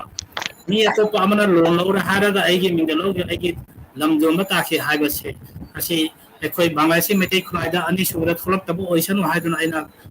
खल्ली अगुना लोन लोबदा जामना रखोय मितना सेंबगी मथौ ताय मितना सिंद्रगदी मसी तुंगा जामना आवा तारकनी असागी सिथि खाइदेमना सु हारगी जखना लोन लौरगा लोन गी रुपादु सीजन अब हेतना रखना आवा ताय हाबा वाहि क्या सिथि खाइदेमना सु कमेंट्स तो बिरखी अदुगमना लोन लौर से हजाम आहा बचागे हाबगी लौब नत्ते आइबो बिजनेस त नत्रगा तो पथरो अमदा सीजन रे हारगा सखत थांगदा पुरके हादा लोन लौबनी मजा रुमितागी पौता ना सुना खाइरी अदुमना लोन लौबि लोन लौर मखादा कराबुना लाइबक थीबा थोकलबसु अदु फमदुना लेबिदना अदु लोन दुगी माके किस्ती प्रीमियम अदु सेंगु थागी नत्रगा चहिगी मथंगदम चावना लौबगी खंगसाब लौबिउ अदुगा अखोगी खुनाय अमा चाखटपदा अदोमिसु अचबो थोदांग लखपिउ हाइदना खुनाय मयाम मिनंग चिंसिनजरी नसिगी डायलॉग प्रोग्राम थोरम मसिदा वजा के आना दखैसला कमेंट्स ऑफ यतुना इकाय खुना बिरकली अहमंता ओजा निरुत शर्मा ढाका दगिनी महाना करिगुंबा मा हंगाई ओजा लक्ष्मीकांत लाइव द उबा फंगदाना नसी ओजा निरुत की वहां नसिगी एखोयगी लाइव थीबदी नसिगी इकाय खुनानिंगाय वरबा स्पीकर बांग्लादेशता नाइतोम तारबा एनजीओ ऑर्गेनाइजर ओइरिबा ओजा लक्ष्मीकांत मा की डिवाइस प्रॉब्लम अमदगी हुजकोना चंगप ngamdadana leiri ado ओजा लक्ष्मीकांत ना चंगप गलोना लोना महाकी फजरबम वारी क्या रखना हमजगनी मामला ताबा फंगनी अदो नाइबिउ ओजा लखिकांत की मामल लेरबा वारी सिंगुल ताना बगी दंता ओजा नेरुति मुखम द हाइजरी हमकम एखोई बांग्लादेश के मणिपुरी खुनाइगी नाइतोम ओइरिबा नाइतोम ओना थवा मिचा ओना लेरिबा ओजा एके सराम माना फजरबा वाई सिलेटगी एंजरी जाना नुंगाइजै थागतचरी मरी लैनबा पुंगनमकपु हाइदुना थागतपिरक्ली थौनाबजम साम सिंह महाकी फजरबा हारिसे ओजा थौनाबजम सी बांग्लादेश की ओरिबा नत्रगे इंडिया की ओरबा सी हाइबा ngamje दुबु बांग्लादेश की मणिपुरी खुनाइगी सेडमिनलोन की मरमदा खरा ताबा फंगजबसी नुंगाइजै मसिगी दमकता थौरम सिनबिरिबा मणिपुरी मिरोबु थागतचरी हाइदना अखै थौनाउजम सामसिंगा हाइबिरक्ति हिबोमचा खुरमजरी मयामबु आई एम फ्रॉम नागालैंड अदोम बुसु एखोना थागतचरी सना थोबी राजकुमारी माना थागत बहाय क्या हरक्ति नामरम शंकर थागतचरी ओजा मयामबु ओजा सिंगी कमेंट्स क्या थातोई अदुना नसाई मथंदा आई अमुक लाचगे जखोगी ओजा शैलेंद्र की मथंदा नसाई ओजा शैलेंद्र की महाकी फजरबा फिसालोनसागी मतंदा खुनाय अमा चखटप ताबदा सुदनगी लाइक हेरगत सुजादे खुद की सिंफम कयादगी सु चखटपा खुनाय अमागी चखटपा माकी चारो थदांग लई अदुगुमना बांग्लादेश की मणिपुरी खुनायदा नुपीगी खुनायबु ओरसु नेपाली खुनायबु ओरबसु चखटपा अनि मारोमदगी पुन्ना इंखल आबदी अदु सोदन माकी चखट खंथांगा पंथुंग ngमनि हाबसे अखोई अचेत थाजबनी अदु ngsidagina chahi taragi natra kungi mangda Bangladesh की मणिपुरी खुनायदा इमा इंदोलना इचे इचल सिंगी अखोई फजरबा मयेक थोकपा ngभोंग क्या सारमी मपाक फिदक क्या सारमी मोनगी मंखुम क्या सारमी खुदना लोनबर रुमाल क्या लोनरमी जमनरमी यखोना आंगांगोरिमिदा अदुबु ngसिदि हारिबा सिनफम अछि बांग्लादेश की मणिपुरी खुनायदगी मुथरा ग्लाब्रा हाबसी गी ममिसी यखोन उबफंगी अदु मनुंगसु सेंथुम थोपदा नुपी आंगांगी दगिसु मते अमा एम चखटपदा खलपंग मगदी जखोन अदुगी थाजबा फंगी अदु मसी तवबुदी मसी बांग्लादेश की मणिपुरी जिनाव सिंगसु अखोगी हानगी फांग साबा फी अखोना फांग साबा ngभोंग अनारें खबो ngभोंग गायना Laramie अदुबो ngasi aduma phisa lo cha du jakon uba phangdre supnagi tatta saba natraga jongkham da saba phi phitup macha phaijong gumba nedi phane kumba tatta saba sai phang da saba phi asidi jakona phangi keno si jepu gumba haira su natraga keno ge tembu haira su masigi suron angang singna masi masak thangna tabagi awaba ma wara kadore han ekona khalli adu asida करमना खुनाय चखटपदा अखोगी हाना फजरंबा अखोगी खुदना थोकपा खुद की मयकी थोकपा जखोगी असमसे अमु पुखलपा जाब खुनाय चखटपदा मीनसे जामना पामजनरंबा अदुमबा हिसालोनसा से पुखलपदा करी ओजागी पोटाक लैबा म्यामबु अमुक हन्ना खुरमजरी actually Bangladesh ता मणिपुरी शाड़ी हारे Manipuri three piece हारे मणिपुरी बेडशीट हारे अशी एक्चुअली अखोई मेते की जामना चावना खनबे जामना प्राउड तो भी प्रोडक्ट हवन अशी अखोई की मेते की जुमदे थोकपर प्रोडक्ट अशी मेते की जुमदे थोकपर प्रोडक्ट नी मेते की जुमगी प्रोडक्ट नी अशी प्रोडक्ट से हजिक बांग्लादेश ता जामना फाउन लइए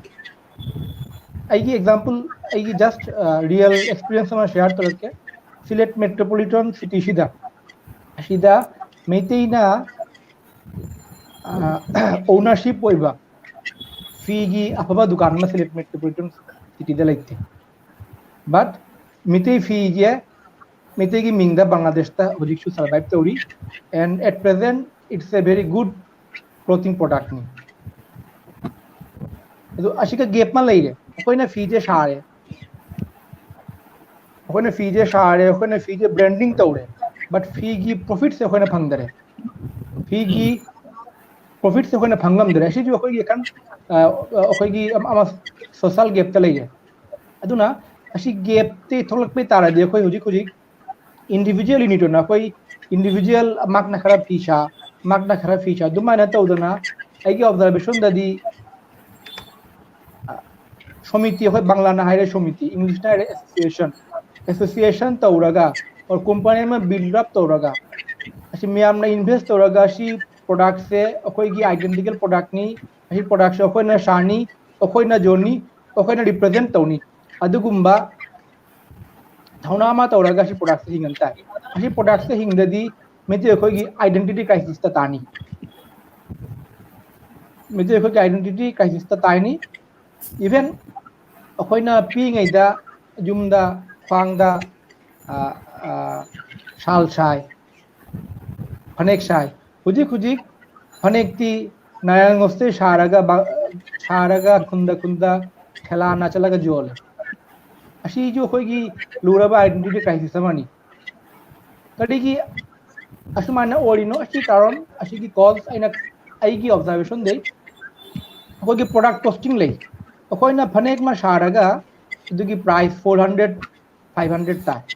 बट अदुगुम्बा प्रोडक्ट टू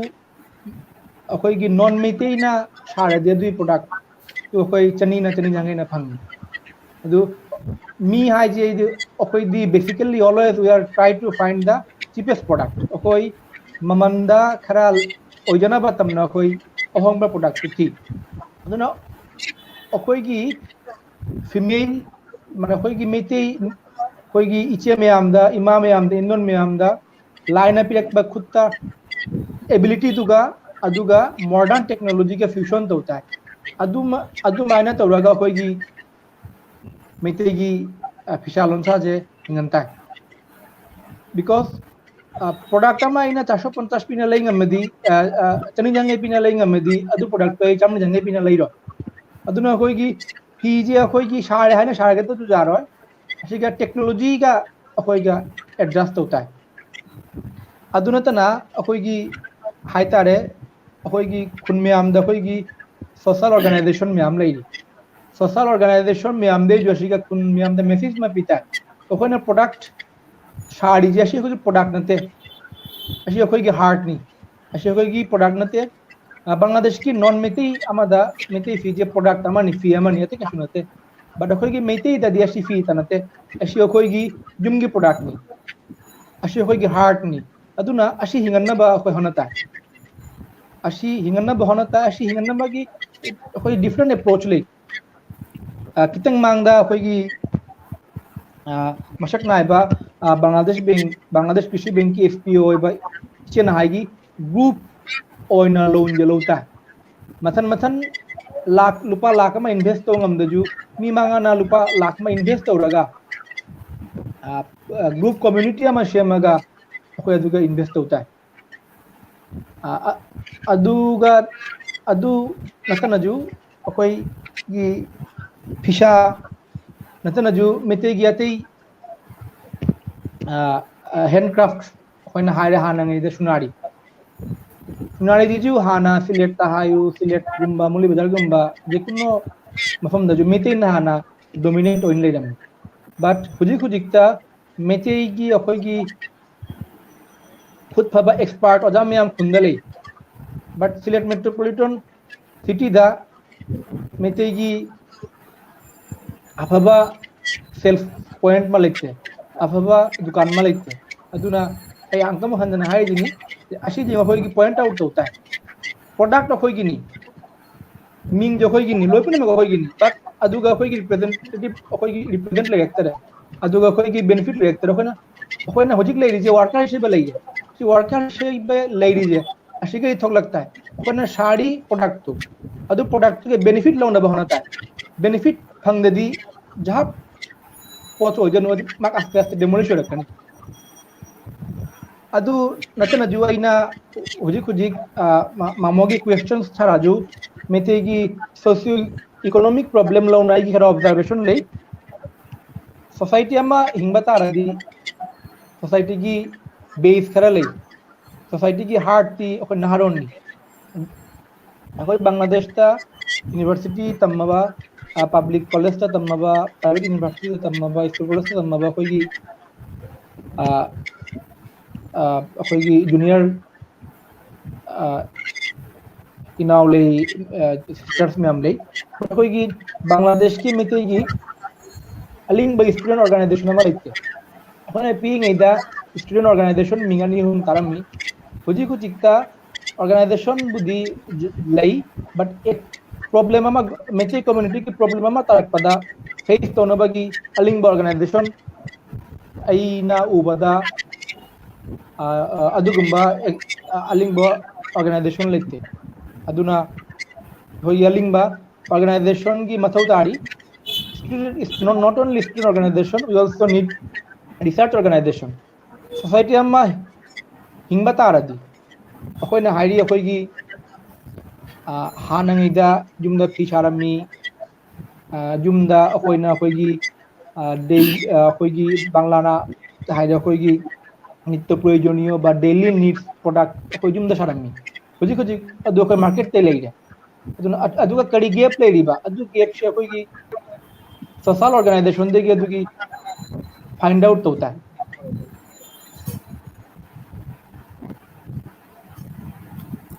ओजा शैलेंद्र को थागत चरी माकी Ajraba wahai libagi tamata ajasalan takli basigumna ajasalan takli basigumna kunai ma chakota taragadi kunai da organization kya lai batai ite kilonda jokhoi kisalon sa so jokhoi ite kilon asi jokhoi isagi laitre asi achumba wari ni Sylhet city da city corporation area da asi Manipuri brand oraga atupa khunagi mina si business to na laire business si mapu si maitaina oidre maitaina oisi sutnagi ekhoi mojuri hadi os ki thusu da laire adu masai ekhoi su bangladeshi maitai manung da su asigi lalon etiki mafam da ekhoi chakhutpa ta de lalon etiki mafam da khungjang bagi mathau tai adu gumna sutnagi setna ki anwasta khangde natraga Molobja da khangde Srimongol da khangde asum na khoi lalon etik sida chu ja khoi sapat khungthang da changak pagi tamukta lalon etik se to adi kaina da ngasai mana dukan ama hana leiba taragadi ma ki salesman ama ni mathau tarai adu ekoi manung da ge ekoi khunai da gi oragadi aduna emung ama gi awa ko I have se kona thaja wa matang hai ga jagadro ada chandadi habiu hai ga jagadro Sigi matang da aina khanja badi je tado Lakshmikanto speech kidadi jam thagani karon tado Lakshmikanto gi masigi maram da magi jam na keno le sida aina matang haijaning badi je ngasai gi keno na hai gi do je Sheilendra na hai gi do akhoi gi meite gi do hana meite keno ta nate akhoi Kishalon cha da Sylhet from the insha bai na hana ama leirami noi Sheilendra ba Lakshmikanto da tado indajit noi khangi bari khinde insha ra hana ai ni ja ni ja sa ai adu sar sai akhoi gi ma ai hai ge je ai gi pabung oi rambado madu jam na kanna anirakh na ki ai gi personal wa hai re adu matang sida haining na hana injon ma lakai da leirami me lama bazar akhoi lakai da ibok ma khak jolami no mai no sintila de hajik aina madu matam da madu gi importance khangde mi to madu akhoi nupi ma khakna chana hajiki mayang madu matam da akhoi na pi ngangi matam school chapa matam ni aina school da ai se school chapa matam che anoni 833 81 de 81 dagi 87 shi marak sini mashi marak sida akoi gi keno sindo akoi gi ahan ibok singdu na chatna injolam mi do moi do kya jamna keno na aina khalli baje strong personality je ma injon na magi keno me am do macha masu singdo ma keno tawri mi Sylhet manung da injol na maya akoi mayang gi loan che khara hai ta tawrana moi achumba di sheng na di moi very struggle wenoni women ni aduda ai shuni jana insha de akoi ma na insha badugi marakta imana chak thong bagi nga hakto aduda ai imagi chak thong bagi marakto adi marakto mu aina insha ri akoi iboka ai ga changana akoi in la ana madu in chingdo ahum tai bi mari tai bi aina aduga ge kano tawrana achouba in mai lakai gi ne punamak changaga ne mandop tane ingi ne marak sing do tai shalli madu achouba inni akoi gi hajikti ure je turenda jam chaw na mai ge mari da gi ani de ching na keno to do kari hai beno di khangde ani pairaga chingaga mayai da gi ching la ana thogot to do adugumba inga do sharamni mi ha na hujikti keno shu turen aduga gi keno shu turen wa koi khal nala dikharak paduna adugi keno te ki hujik shu judi shara dine aina khanbada di je customer phangga daina age ngasai gi Sheilendra gi khoi Sylhet manung da lei taina ai saji ki economical condition khoi mitei gi ne ham hana khoi mitei se aina साहित्य अनुष्ठान कनो ना high ओजा ma'am वारी सुनबद जे अखोई मेते की economical जे condition जे अखोई मेते से कनो लेते अखोई की जामना चावना लुपा पैसा लेखिबा इंडट अदुगगी लेतबा पुंगलै लेतबा लंबेंदा बेगारगेरी तौबा अदुगुंबा अखोई मेते द लेते अखोई मेते द हुजि माने अखोई मेते से जे अखोई की कनो गुंबा के कम्युनिस्ट कंट्री गुंबा जे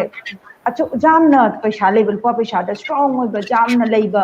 अदुगुंबसु लेते अब एके बार माने साथीना लेतबसु लेते अदुना हजिकी नंगी खोइगी केनोमा दुकान मा बा नंग शॉप मा खक लौना फवन गाय ता किंतु लेरमनी लेतब नते खोइना लेसारिंग आइदा हजिकी केनो ꯑꯩꯈꯣꯏ ꯃꯪꯒꯦ ꯈꯣꯡꯒꯤ ꯃꯥꯃꯣ ꯀꯣꯏꯔꯦꯟ ꯏꯅꯦ ꯍꯤꯔꯥ ꯑꯩꯈꯣꯏꯅ ꯃꯗꯨ ꯃꯇꯝꯗꯨꯗ ꯃꯣꯏꯒꯤ ꯗꯨꯀꯥꯟ ꯂꯩꯔꯝꯃꯤ ꯃꯗꯨ ꯑꯅꯦꯛ ꯃꯥꯅꯦ ꯐꯅ ꯀꯨꯏꯅ ꯂꯩꯔꯝꯃꯤ ꯀꯣꯟꯅ ꯃꯥꯃꯣ ꯀꯣꯏꯔꯦꯟ ꯃꯁꯥ ꯈꯔ ꯐꯠꯇꯕꯗꯤ ꯃꯗꯨꯒꯤ ꯗꯨꯀꯥꯟꯗꯣ ꯃꯥꯏ ꯐꯤꯕꯝ ꯆꯥꯔꯛꯇꯕꯗꯤ ꯀꯩꯅꯣ ꯇꯧꯕ ꯑꯗꯨ ꯂꯩꯔꯝꯃꯤ ꯃꯥꯃꯣ ꯀꯣꯏꯔꯦꯟ Rumita ꯑꯗꯨꯃꯥꯏꯅ Thagachari, ꯇꯧꯗꯅ Rumita Maki in the Lona and Wahayamaka Pelon Sabana, Pelon Sara फेलोन इनगी एक पार्टी दो मयाई द ताइशन लगरे मधुबगी फेलोन ओइनी अखोई सु सुमाइना तौरना एक पार्टी दो ताइशन लगने मधुगी केनो दो अखोई त्रिभुजाकृति ट्रायंगल दो मधु थौरी तौरगने मधुगी चै ओहुम कुंसल लगने इन सारमी अदुदा मेटे सिलेट की अदुना अखोई लाइक तौरे तादो चंद्रदी हाइरगदी एगी माना एगी बाबादो Achumani Masi Aina Su Aina Anangwana 1978 Sylhet Bondor Bazada Uji Porosabala is opposite the Damna Mate opposite the Jolam Adi women sing the every Mamoy the Jam no can only Aina Kalmada Madimatam Adumato Natauraga Mogi Shankar Taurin Sing Kutima Aina Mirori Makede Ikai Kumaba Uchari Nasi the Kogi Taru Subat Horamasigi Mirror Dialogue Program ki Yakona Midian Chinsinjariba Edo Hendona Biaski Manipuri Kunai Manum Dagi Amatang Nairiba NGO organizer Oriba Oja Lakshmikanta Maki device ki problem Obadagi Nasai Kogi Mapanda Lure Adu Hoji Oja Lakshmikanta Chanakle the Kogi Labok Pavani Oja Lakshmikanta gi Mamalera Maki Fajaraba Wahi Odam Tabi Namara and Sinjari Oja Lakshmikanta gi Mafamda Ekona Wajadi organizer Amavana NGO gi Bangladesh ki Mete Kunai Chakotpada Fisalon Sa Amasung Mete Lon Tambada School gi Hauna Wajagi Chauraba Kudol Ekona Ubapangi Aduna Nasi Bangladesh ki Manipuri Kunai gi Sakat Kongtanda Nekogi Setmilon socio-economic kibam Wajagi Midin Dagi Karamna Uriba Sibatanda Wajagi Mamalera Bahi Tabinama Wajawaina Nichingari Oja Lakshmikanto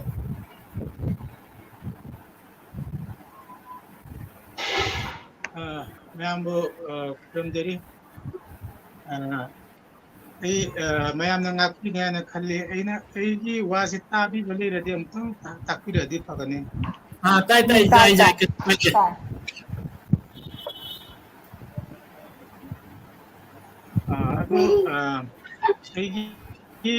Device ki kudong sada badagi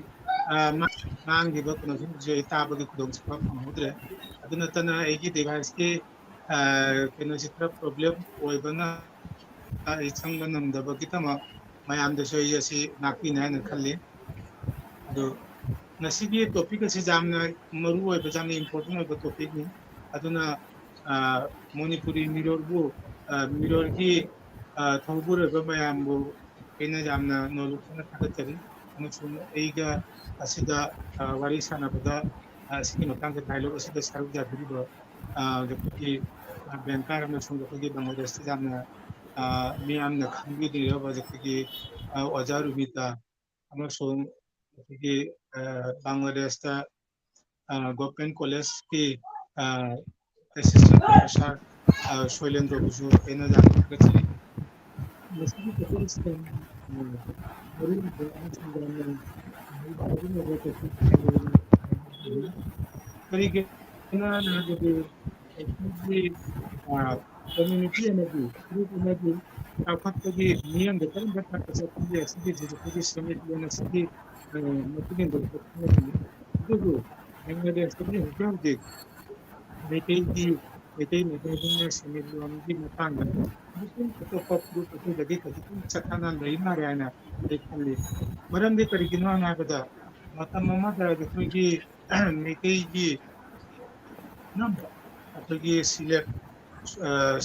sohor dah hari kan abis tahun dah hari kan pergi sana subada abis carpenter kita tabak kemudian mechanical kita tabak terjamna naming cakap Purut macam mana berami. Aduna tanda so, mereka Bangladesh na Bangladesh ko balam da masida. Jam na low sing, jam na labor, low sing di jo pergi ꯀꯩꯅꯣꯁꯤ ꯌꯥꯝꯅ ꯂꯩꯕ ꯑꯩꯈꯣꯏꯒꯤ ꯃꯤꯑꯣꯏ ꯌꯥꯝꯅ ꯂꯩꯔꯝꯃꯤ ꯑꯗꯨꯕꯨ ꯍꯧꯖꯤꯛ ꯍꯧꯖꯤꯛꯀꯤ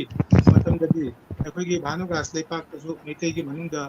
ꯂꯧꯆꯥ ꯁꯤꯡꯆꯥ ꯌꯥꯝꯕ ꯑꯗꯨꯒꯨꯝꯕ ꯃꯤꯑꯣꯏ ꯑꯁꯤꯁꯤꯡꯁꯤ ꯃꯁꯤꯡ ꯑꯁꯨꯝ ꯂꯤꯛꯁꯜꯂꯦ ꯑꯗꯨ ꯅꯠꯇꯅꯁꯨ ꯀꯩꯅꯣꯒꯨꯝꯕ ꯑꯩꯈꯣꯏꯒꯤ ꯁꯤꯂꯦꯠ ꯁꯣꯍꯣꯔꯗꯁꯨ ꯑꯁꯤꯒꯨꯝꯕ ꯌꯥꯝꯅ ꯃꯅꯨꯡꯗ ꯌꯥꯝꯅ ꯐꯨꯟꯕ ꯅꯨꯡꯉꯥꯏꯕ ꯑꯩꯈꯣꯏꯒꯤ ꯁꯦꯟ ꯊꯨꯝꯒꯤ ꯃꯇꯥꯡꯗ ꯌꯥꯝꯅ ꯀꯩꯅꯣ ꯇꯧꯕ ꯈꯨꯗꯣꯡꯆꯥꯕ ꯑꯗꯨꯒꯨꯝꯕ ꯃꯤꯑꯣꯏꯁꯤꯡꯁꯤ ꯑꯗꯨꯒꯤ ꯃꯇꯝꯗꯒꯤ ꯍꯧꯖꯤꯛ ꯈꯖꯤꯛꯇꯪ ꯂꯤꯛꯊꯔꯛꯄꯒꯤ ꯃꯑꯣꯡꯗ ꯎꯏ ꯑꯗꯨ ꯅꯠꯇꯅꯁꯨ ꯍꯧꯖꯤꯛꯇꯤ ꯍꯥꯟꯅꯗꯤ ꯑꯩꯈꯣꯏꯒꯤ ꯚꯥꯅꯨꯒꯥꯁ ꯂꯝꯗꯝꯗ ꯑꯩꯈꯣꯏꯒꯤ ꯂꯧꯎ ꯁꯤꯡꯎꯅ ꯂꯩꯕ ꯃꯩꯇꯩꯁꯤ ꯏꯃꯨꯡ ꯄꯨꯝꯕ ꯁꯟꯒꯨꯝꯕ ꯏꯔꯣꯏꯒꯨꯝꯕ ꯑꯁꯤꯒꯨꯝꯕꯁꯤ ꯌꯥꯝꯅ ꯂꯣꯏꯅꯔꯝꯃꯤ ꯑꯗꯨꯕꯨ ꯍꯧꯖꯤꯛꯇꯤ ꯂꯧꯁꯤꯡ ꯇꯥꯊꯔꯛꯄꯒꯨꯝꯅ ꯑꯁꯤꯒꯨꯝꯕ ꯁꯟ ꯏꯔꯣꯏ ꯂꯣꯏꯕ ꯁꯟ ꯏꯔꯣꯏ ꯂꯣꯏꯕꯗꯒꯤ ꯁꯦꯟ ꯊꯣꯛꯄ ꯑꯁꯤꯒꯨꯝꯕꯒꯤ ꯈꯨꯗꯣꯡꯆꯥꯕꯁꯤꯁꯨ ꯀꯌꯥ ꯑꯣꯏꯗꯦ ꯁꯝꯅ ꯍꯥꯏꯔꯕꯗ ꯑꯩꯈꯣꯏꯒꯤ ꯏꯄꯥꯁꯦ ꯑꯩꯈꯣꯏꯒꯤ ꯄꯣꯛꯄ ꯏꯄꯥꯁꯦ ꯂꯧꯃꯤꯅꯤ ꯑꯗꯨꯅ ꯑꯩꯈꯣꯏꯅ ꯂꯥꯏꯔꯤꯛ ꯇꯝꯃꯛꯄ ꯃꯇꯝꯗ ꯑꯩꯈꯣꯏꯒꯤ ꯁꯟ ꯑꯃ ꯌꯣꯟꯕꯒꯨꯝꯕ ꯏꯔꯣꯏ ꯑꯃ ꯌꯣꯟꯕꯒꯨꯝꯕ ꯑꯗꯨꯗꯒꯤ ꯑꯩꯈꯣꯏ ꯌꯥꯝꯅ ꯃꯇꯦꯡ ꯐꯪꯅ ꯑꯗꯨꯃꯥꯏꯅ ꯑꯩꯈꯣꯏ ꯂꯥꯏꯔꯤꯛ ꯇꯝꯕꯗ ꯃꯇꯦꯡ ꯑꯣꯏ ꯑꯗꯨꯕꯨ ꯍꯧꯖꯤꯛꯇꯤ ꯑꯁꯤꯒꯨꯝꯕ ꯁꯟꯏꯔꯣꯏꯒꯨꯝꯕꯁꯦ ꯑꯩꯈꯣꯏꯒꯤ ꯑꯦꯅꯤꯃꯦꯜ ꯀꯩꯅꯣꯁꯦ ꯔꯤꯁꯣꯔꯁꯁꯤꯡꯁꯤꯅ ꯃꯃꯜ ꯁꯨꯝ ꯀꯥꯈꯠꯂꯛꯄ ꯃꯇꯝꯗ ꯍꯧꯖꯤꯛ ꯑꯩꯈꯣꯏꯒꯤ ꯃꯩꯇꯩ ꯃꯅꯨꯡꯗ ꯑꯁꯤꯒꯨꯝꯕ ꯔꯤꯁꯣꯔꯁꯁꯤꯡꯁꯤ ꯌꯥꯝꯅ ꯂꯩꯊꯔꯦ ꯑꯗꯨꯗꯩꯗꯤ ꯊꯕꯛ ꯑꯃꯅ ꯀꯔꯤꯅꯣ ꯍꯥꯏꯕꯗꯤ ꯑꯩꯈꯣꯏꯒꯤ ꯃꯩꯇꯩ ꯃꯆꯥ ꯃꯅꯨꯡꯗ ꯍꯧꯖꯤꯛ 2000ꯒꯤ ꯃꯈꯥꯗꯒꯤ ꯂꯥꯏꯔꯤꯛ ꯂꯥꯏꯁꯨꯒꯤ ꯌꯥꯝꯅ ꯍꯩꯕ ꯊꯕꯛ ꯄꯥꯏꯕ ꯉꯝꯗꯕ ꯑꯗꯨꯒꯨꯝꯕ ꯅꯍꯥꯔꯣꯟꯁꯤꯡꯗꯨ ꯃꯌꯥꯝ ꯑꯃ ꯎꯏ ꯀꯔꯤꯒꯤꯅꯣ ꯍꯥꯏꯕꯗꯤ ꯑꯩꯈꯣꯏꯒꯤ ꯃꯩꯇꯩ ꯃꯆꯥꯁꯤꯡꯁꯦ ꯌꯥꯝꯅ ꯇꯦꯂꯦꯟꯇꯤ ꯑꯣꯏꯔꯦꯅ ꯍꯥꯏꯔꯒ ꯃꯍꯥꯛꯅ ꯂꯥꯏꯔꯤꯛ ꯇꯝꯃꯤ ꯈꯛꯇꯨꯗ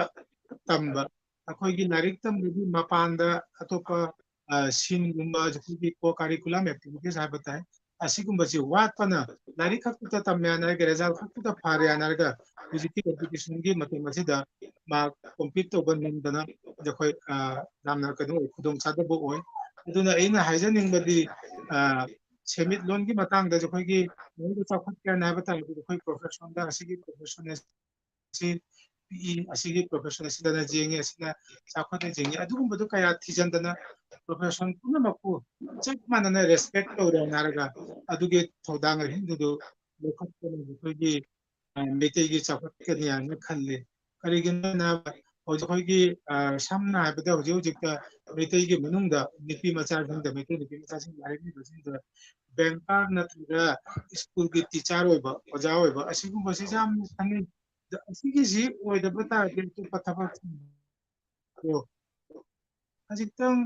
ꯄꯥꯝꯗꯕ ꯂꯩ ꯑꯗꯨꯅ ꯕꯦꯡꯀꯔ ꯅꯠꯇ꯭ꯔꯒ ꯄꯥꯏꯈꯠꯄ ꯊꯧꯐꯝ ꯄꯤꯛꯏ ꯍꯥꯏꯅ ꯈꯜꯂꯤ ꯑꯗꯨꯇꯁꯨ ꯅꯠꯇꯅ ꯑꯩꯈꯣꯏꯒꯤ ꯕꯪꯒ꯭ꯂꯥꯗꯦꯁꯇ ꯑꯩꯅ ꯈꯟꯕꯗ ꯑꯩꯈꯣꯏꯒꯤ ꯌꯥꯝꯅ ꯒꯦꯞ ꯂꯩꯕ ꯃꯐꯝ ꯑꯃꯅ ꯀꯔꯤꯅꯣ ꯍꯥꯏꯕꯗ ꯑꯩꯈꯣꯏꯒꯤ ꯁꯛ ꯇꯥꯛꯄꯗ ꯑꯩꯈꯣꯏꯒꯤ ꯕꯪꯒ꯭ꯂꯥꯗꯦꯁꯇ ꯑꯩꯈꯣꯏꯒꯤ ꯃꯩꯇꯩꯁꯤꯡꯕꯨ ꯁꯛ ꯇꯥꯛꯄꯒꯤ ꯃꯇꯨꯡꯗ ꯔꯤꯁꯥꯔꯁ ꯅꯠꯇ꯭ꯔꯒ ꯑꯁꯤꯒꯨꯝꯕ ꯔꯤꯁꯥꯔꯁ ꯇꯧꯕ ꯃꯤꯑꯣꯏꯁꯤꯡꯁꯤ ꯌꯥꯝꯅ ꯏꯝꯄꯣꯔꯇꯦꯟ ꯍꯥꯏꯅ ꯈꯜꯂꯤ ꯑꯗꯨꯕꯨ ꯑꯩꯈꯣꯏꯒꯤ ꯕꯪꯒ꯭ꯂꯥꯗꯦꯁꯇ ꯆꯍꯤ 2ꯒꯤ ꯃꯃꯥꯡꯗ ꯃꯅꯤꯄꯨꯔꯗ ꯑꯩꯅ ꯑꯃꯨꯛꯇꯪ ꯆꯠꯂꯨꯕꯒꯤ ꯃꯇꯝꯗ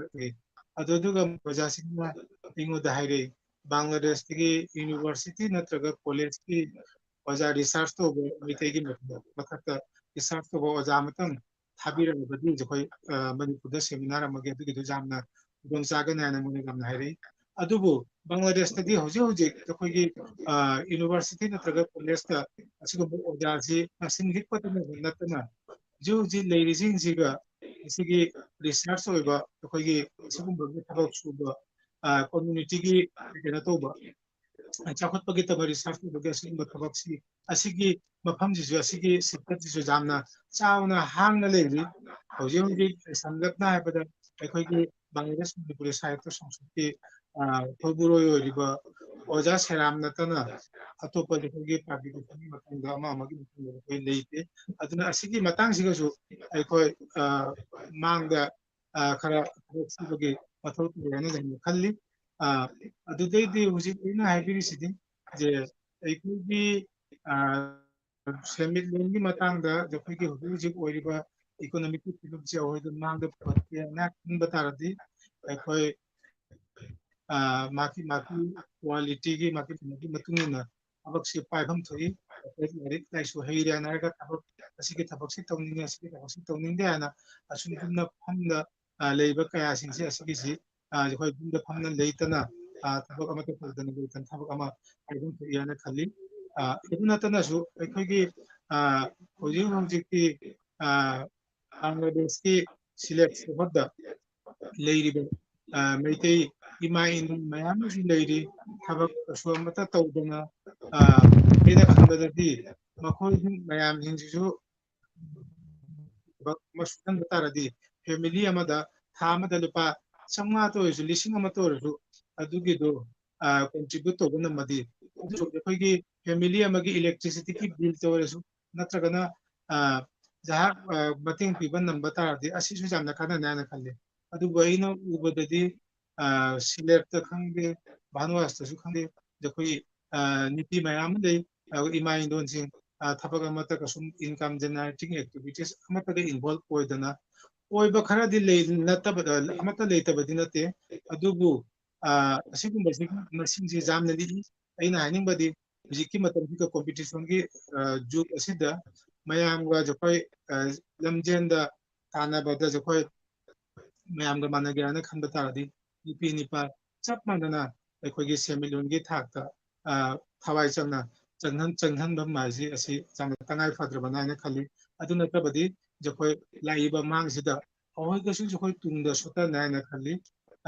aduna tana su jokhoi gi larik ogi jokhoi gi anambana general line da life tamba asi gi si jangna kino hoi aduna ina hajening badi general line that is direct dana technical maram da su jokhoi vocational training gumba jaga atop topa jokhoi gi kano si mechanical asigumba gi matang da thaiba like tam ba se asi su jamna tangai phada na khali kai gina na bada doctor natraga engineer community amagi miyo kuna doctor natraga engineer oi ba adu number nate atop thabak sing liriba bacha sector lerising se asiga su thabak thana asisi si paikhat pada asisi tawbada su kai da na asi kasumti kai ngai lete aduna asigi anova generation ning su asigi matang si joi asi examna khanjai asini aina samlakna joi haining badi joi semidoni matangda adudai maram amana karigino anabada joi meitei gi manungde koi ikai basi joi jamna kalli ikai basi aina samlakna habida hojik joi gi sumi tara mo 2000 gi makha dagi akhoi gi manungde joi gi kaino ma tradition ma na asigi tradition ji karino anabada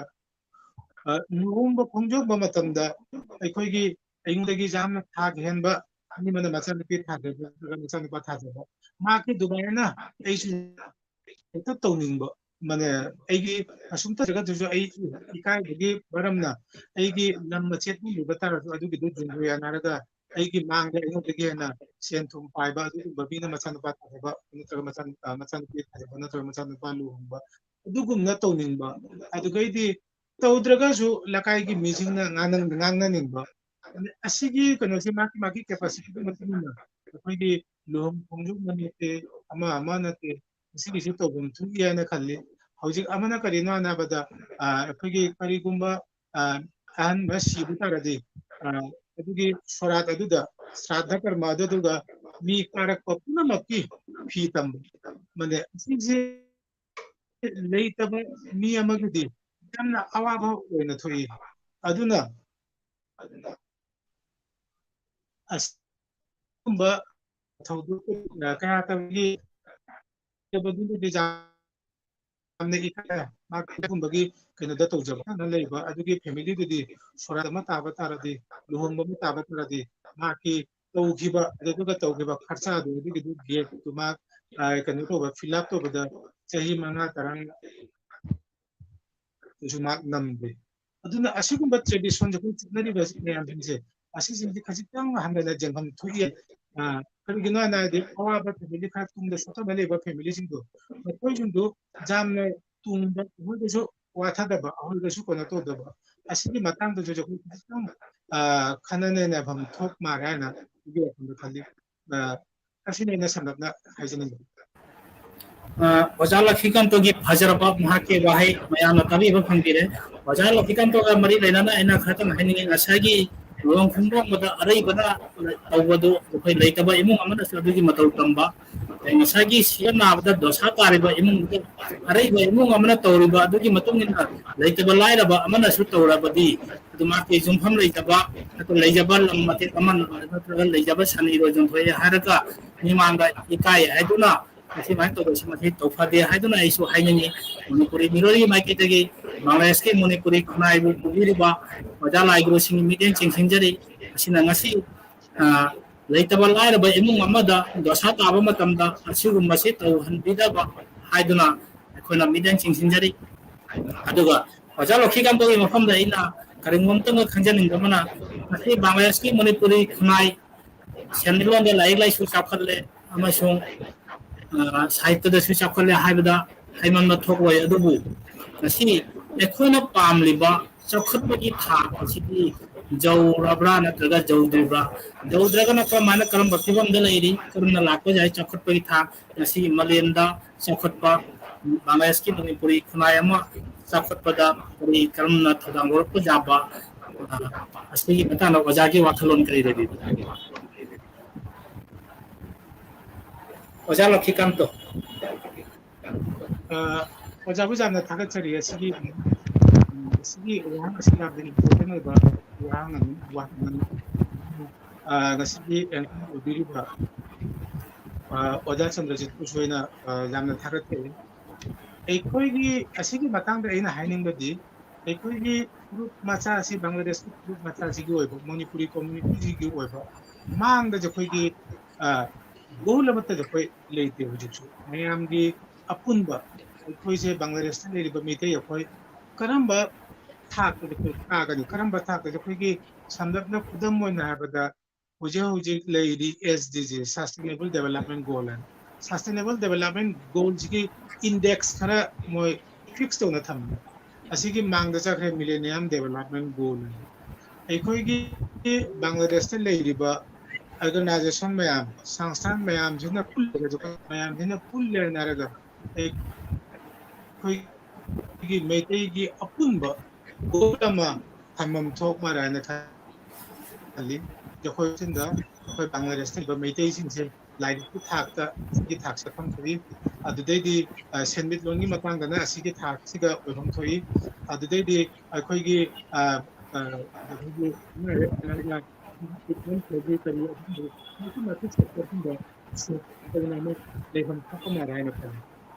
target तो अभी गोल जो organisation में बता दीजिए कोई दे चत्तरी से चत्तरी से हुए कुमार नारगा सिलेक्ट की ढाका से बता रही बता दे ढाका जिले की गोल बता दे असमान तो जो ऑर्गेनाइजेशन में जी खंगबदा जो ऑर्गेनाइजेशन रगजु समनन ले एना खंगबदा बांग्लादेश ता कोई ऑर्गेनाइजेशन अमतगे स्पेसिफिक गोल लेते अदुना हौजिति कोई मेटेई गई मीटिंग बसिंद लाइक लाइसु हइबा असिगुंबा डेवलपमेंट सेक्टर दजु कया मरिलेनबा पजाम मैम जाउरी अदुना एना हाइनिंग बदि हौजी कोई असि मेटेई कम्युनिटी मैम जे कोई चाहिए तरह खादा जो कोई बुकिंग पीरियड उनिनी उबा पामी असिगी जो कोई मैम कहीं तो हम तो मारान खाली अदुगी मखादा अदुगी मतुमिन जो कोई अदुना जो कोई गोल दुगी मतुमिन जो कोई मैम उन तो थपक सुरे नारगा माकी ऑर्गेनाइजेशन मैम दुगी माकी कैपेसिटी मतुमिन ऑर्गेनाइजेशन मैम दुगी साइट तो सक्सेस साइट अदु मतंग कोई एजुकेशन की थबक सुबने एजुकेशन की मतंग नत्रगना जो कोई सेमिनार की थबक सुनिंग मतंग ना कोई माकी कल्चरल की थबक सुबदना माकना 2000 चेहि तरह के मखादा करम बफुम जो कोई उनिनी मितेसी असिगी मतंगा सुमाना द कोई अपुनबा की मैम जी असुम टारगेट सम थन फोकरान मसुगा दुगी मतंगा थबक सुबतारदी अदु गतारदी थगना ना aduna hojik de puna tawrisina maki ningakpa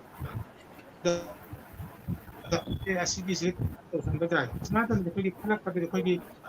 planning je chap chabi koi khataba planning amagi makha da thapok dana ningakpa da subagi thapok si sujan bagi maram oibana जखोई अदुगी दो कतो गबनेना जखोई चप चाने जखोई ओइनिंग बा फिबम दुगा ओइ बदा खजितन वाना थि अदुना जखोई हुजिम जिसु जखोई चप चाबी जखोई मेतेगी मुंगा कनोगी सेमिलोनी मतंगदा फैमिली कया जामना सोल्वेंसी ओइना लेदिबा असिगी मतंग सि जखोई मुंगा लेते अदुना असिगी मनुंग जे जखोई असिगी इंडेक्स से असिगी जखोई स्टैटिस्टिक्स से जखोइना थंबा तारदी मतुंग जखोई ꯇꯨꯡꯗ ꯊꯕꯛ ꯁꯨꯒꯠꯄꯗ ꯑꯩꯈꯣꯏꯒ ꯑꯩꯈꯣꯏꯗ ꯌꯥꯝꯅ ꯈꯨꯗꯣꯡꯆꯥꯕ ꯑꯣꯏꯒꯅꯤꯅ ꯈꯜꯂꯤ ꯑꯩ ꯑꯣꯖꯥꯒꯤ ꯋꯥꯍꯪꯗꯨꯒꯤ ꯃꯇꯨꯡ ꯏꯟꯅ ꯑꯩꯅ ꯍꯧꯖꯤꯛ ꯔꯤꯄ꯭ꯂꯥꯏ ꯄꯤꯔꯤꯁꯤ ꯆꯞ ꯆꯥꯔꯤꯕ ꯅꯠꯇ꯭ꯔꯒꯅ ꯀꯔꯤꯒꯨꯝꯕ ꯑꯋꯥꯠꯄ ꯂꯩꯔꯁꯨ ꯑꯣꯖꯥꯅ ꯑꯃꯨꯛꯀ ꯁꯨꯝ ꯇꯧꯕꯤꯔꯛꯄ ꯌꯥꯒꯅꯤ ꯑꯋꯥꯠꯄꯕꯨꯗꯤ ꯂꯩꯇꯦ ꯑꯗꯨ ꯑꯣꯖꯥꯒꯤ ꯃꯐꯝꯗ ꯑꯗꯨ ꯑꯣꯖꯥꯅ ꯉꯁꯥꯏꯒꯤ ꯒꯣꯜ ꯑꯃ ꯊꯝꯕ ꯆꯥꯎꯈꯠꯄ ꯍꯥꯏꯕꯁꯤꯒꯤ ꯕꯪꯒ꯭ꯂꯥꯗꯦꯁ ꯒꯣꯔꯃꯦꯟꯒꯤ ꯃꯥꯒꯤ ꯇꯥꯔꯒꯦꯠ ꯂꯩ ꯖꯦ 2021 दा जखोई डिजिटल बांग्लादेश ओबगी हुजे बांग्लादेश डिजिटल बांग्लादेश ओरे अदो मसागी एसडीजी की सस्टेनेबल गोल गुदुगी डेवलपमेंट गोल अदुदा माकी 17 पॉइंट लई टारगेट बांग्लादेश का माने चखप जखोई 41 दा माकी 17 टारगेट अदुगा कोई बांग्लादेश का माने चपके दगे हाबगी माकी टारगेट पॉइंट लई अदुगुमना अदुगी टारगेट अदुदा हुजे बांग्लादेश गवर्नमेंट हाइरी जे जे डिजिटल बांग्लादेश तगी थोलक्तुना एखो स्मार्ट बांग्लादेश तकने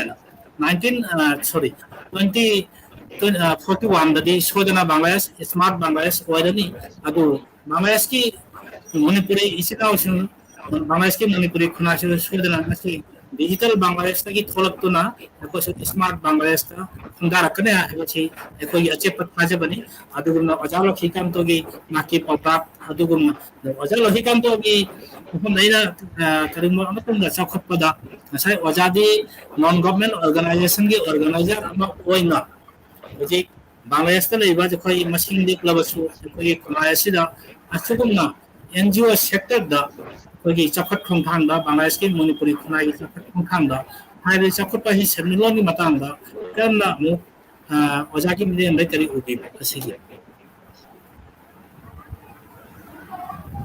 मतम बुद्धि खा टेंशन ले दो वजह जानते ना एनजीओ सेक्टर दगी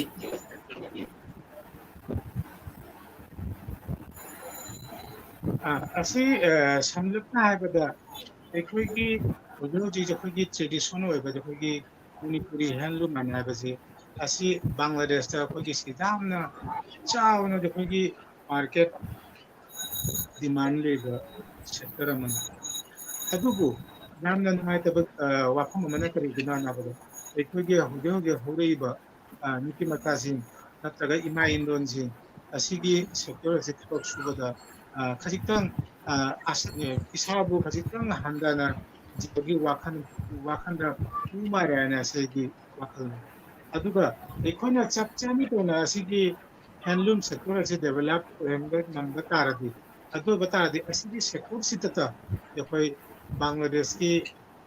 मैतै मयामगी फिफम अमदा जखोई चटपना बने करिगिनो नाबदी अइना सिगी मा अबक सुबजे 2012 तक हौरे नारगा असिगी मतंग अइना ढाका भावदा अइगी असिगी प्रोडक्ट असि अखोई कनतोना जेनी अदुना अखोइगी हौजी बांग्लादेश ता अखोइगी ओरिजिनल मैतैना चपचाबी मैतैना अखोइगी हानगी क्वालिटी दा सारिबा पोचे सिंग पोथोक असि हुजिकसु पुथोकन नंबर अदि असिगी भूलु से कया जामना नाबदा असिगी मीना ममन पीबा नंबर पोत असिगी मार्केट से चामना चावना ले अखोइना असिगी मार्केट से असिगी से चपचाना फाबा नंबर दि असि जखोइगी असि पुरसिनते जखोइगी मैतैगी जामना चावबा कंट्रीब्यूशन ना जखोइगी लांगदासी लाकनी अदुनतनाजु अखोइगी sak takpगी मतंगदा हैंडलूम बसना चावना तोना जखोइगी कंट्रीब्यूशन मा लेइबनी अदुबु अखोइगी मनुंगदा ꯀꯩꯅꯣ ꯑꯣꯏꯕ ꯋꯥꯠꯄꯅ ꯍꯥꯏꯒꯗ꯭ꯔꯥ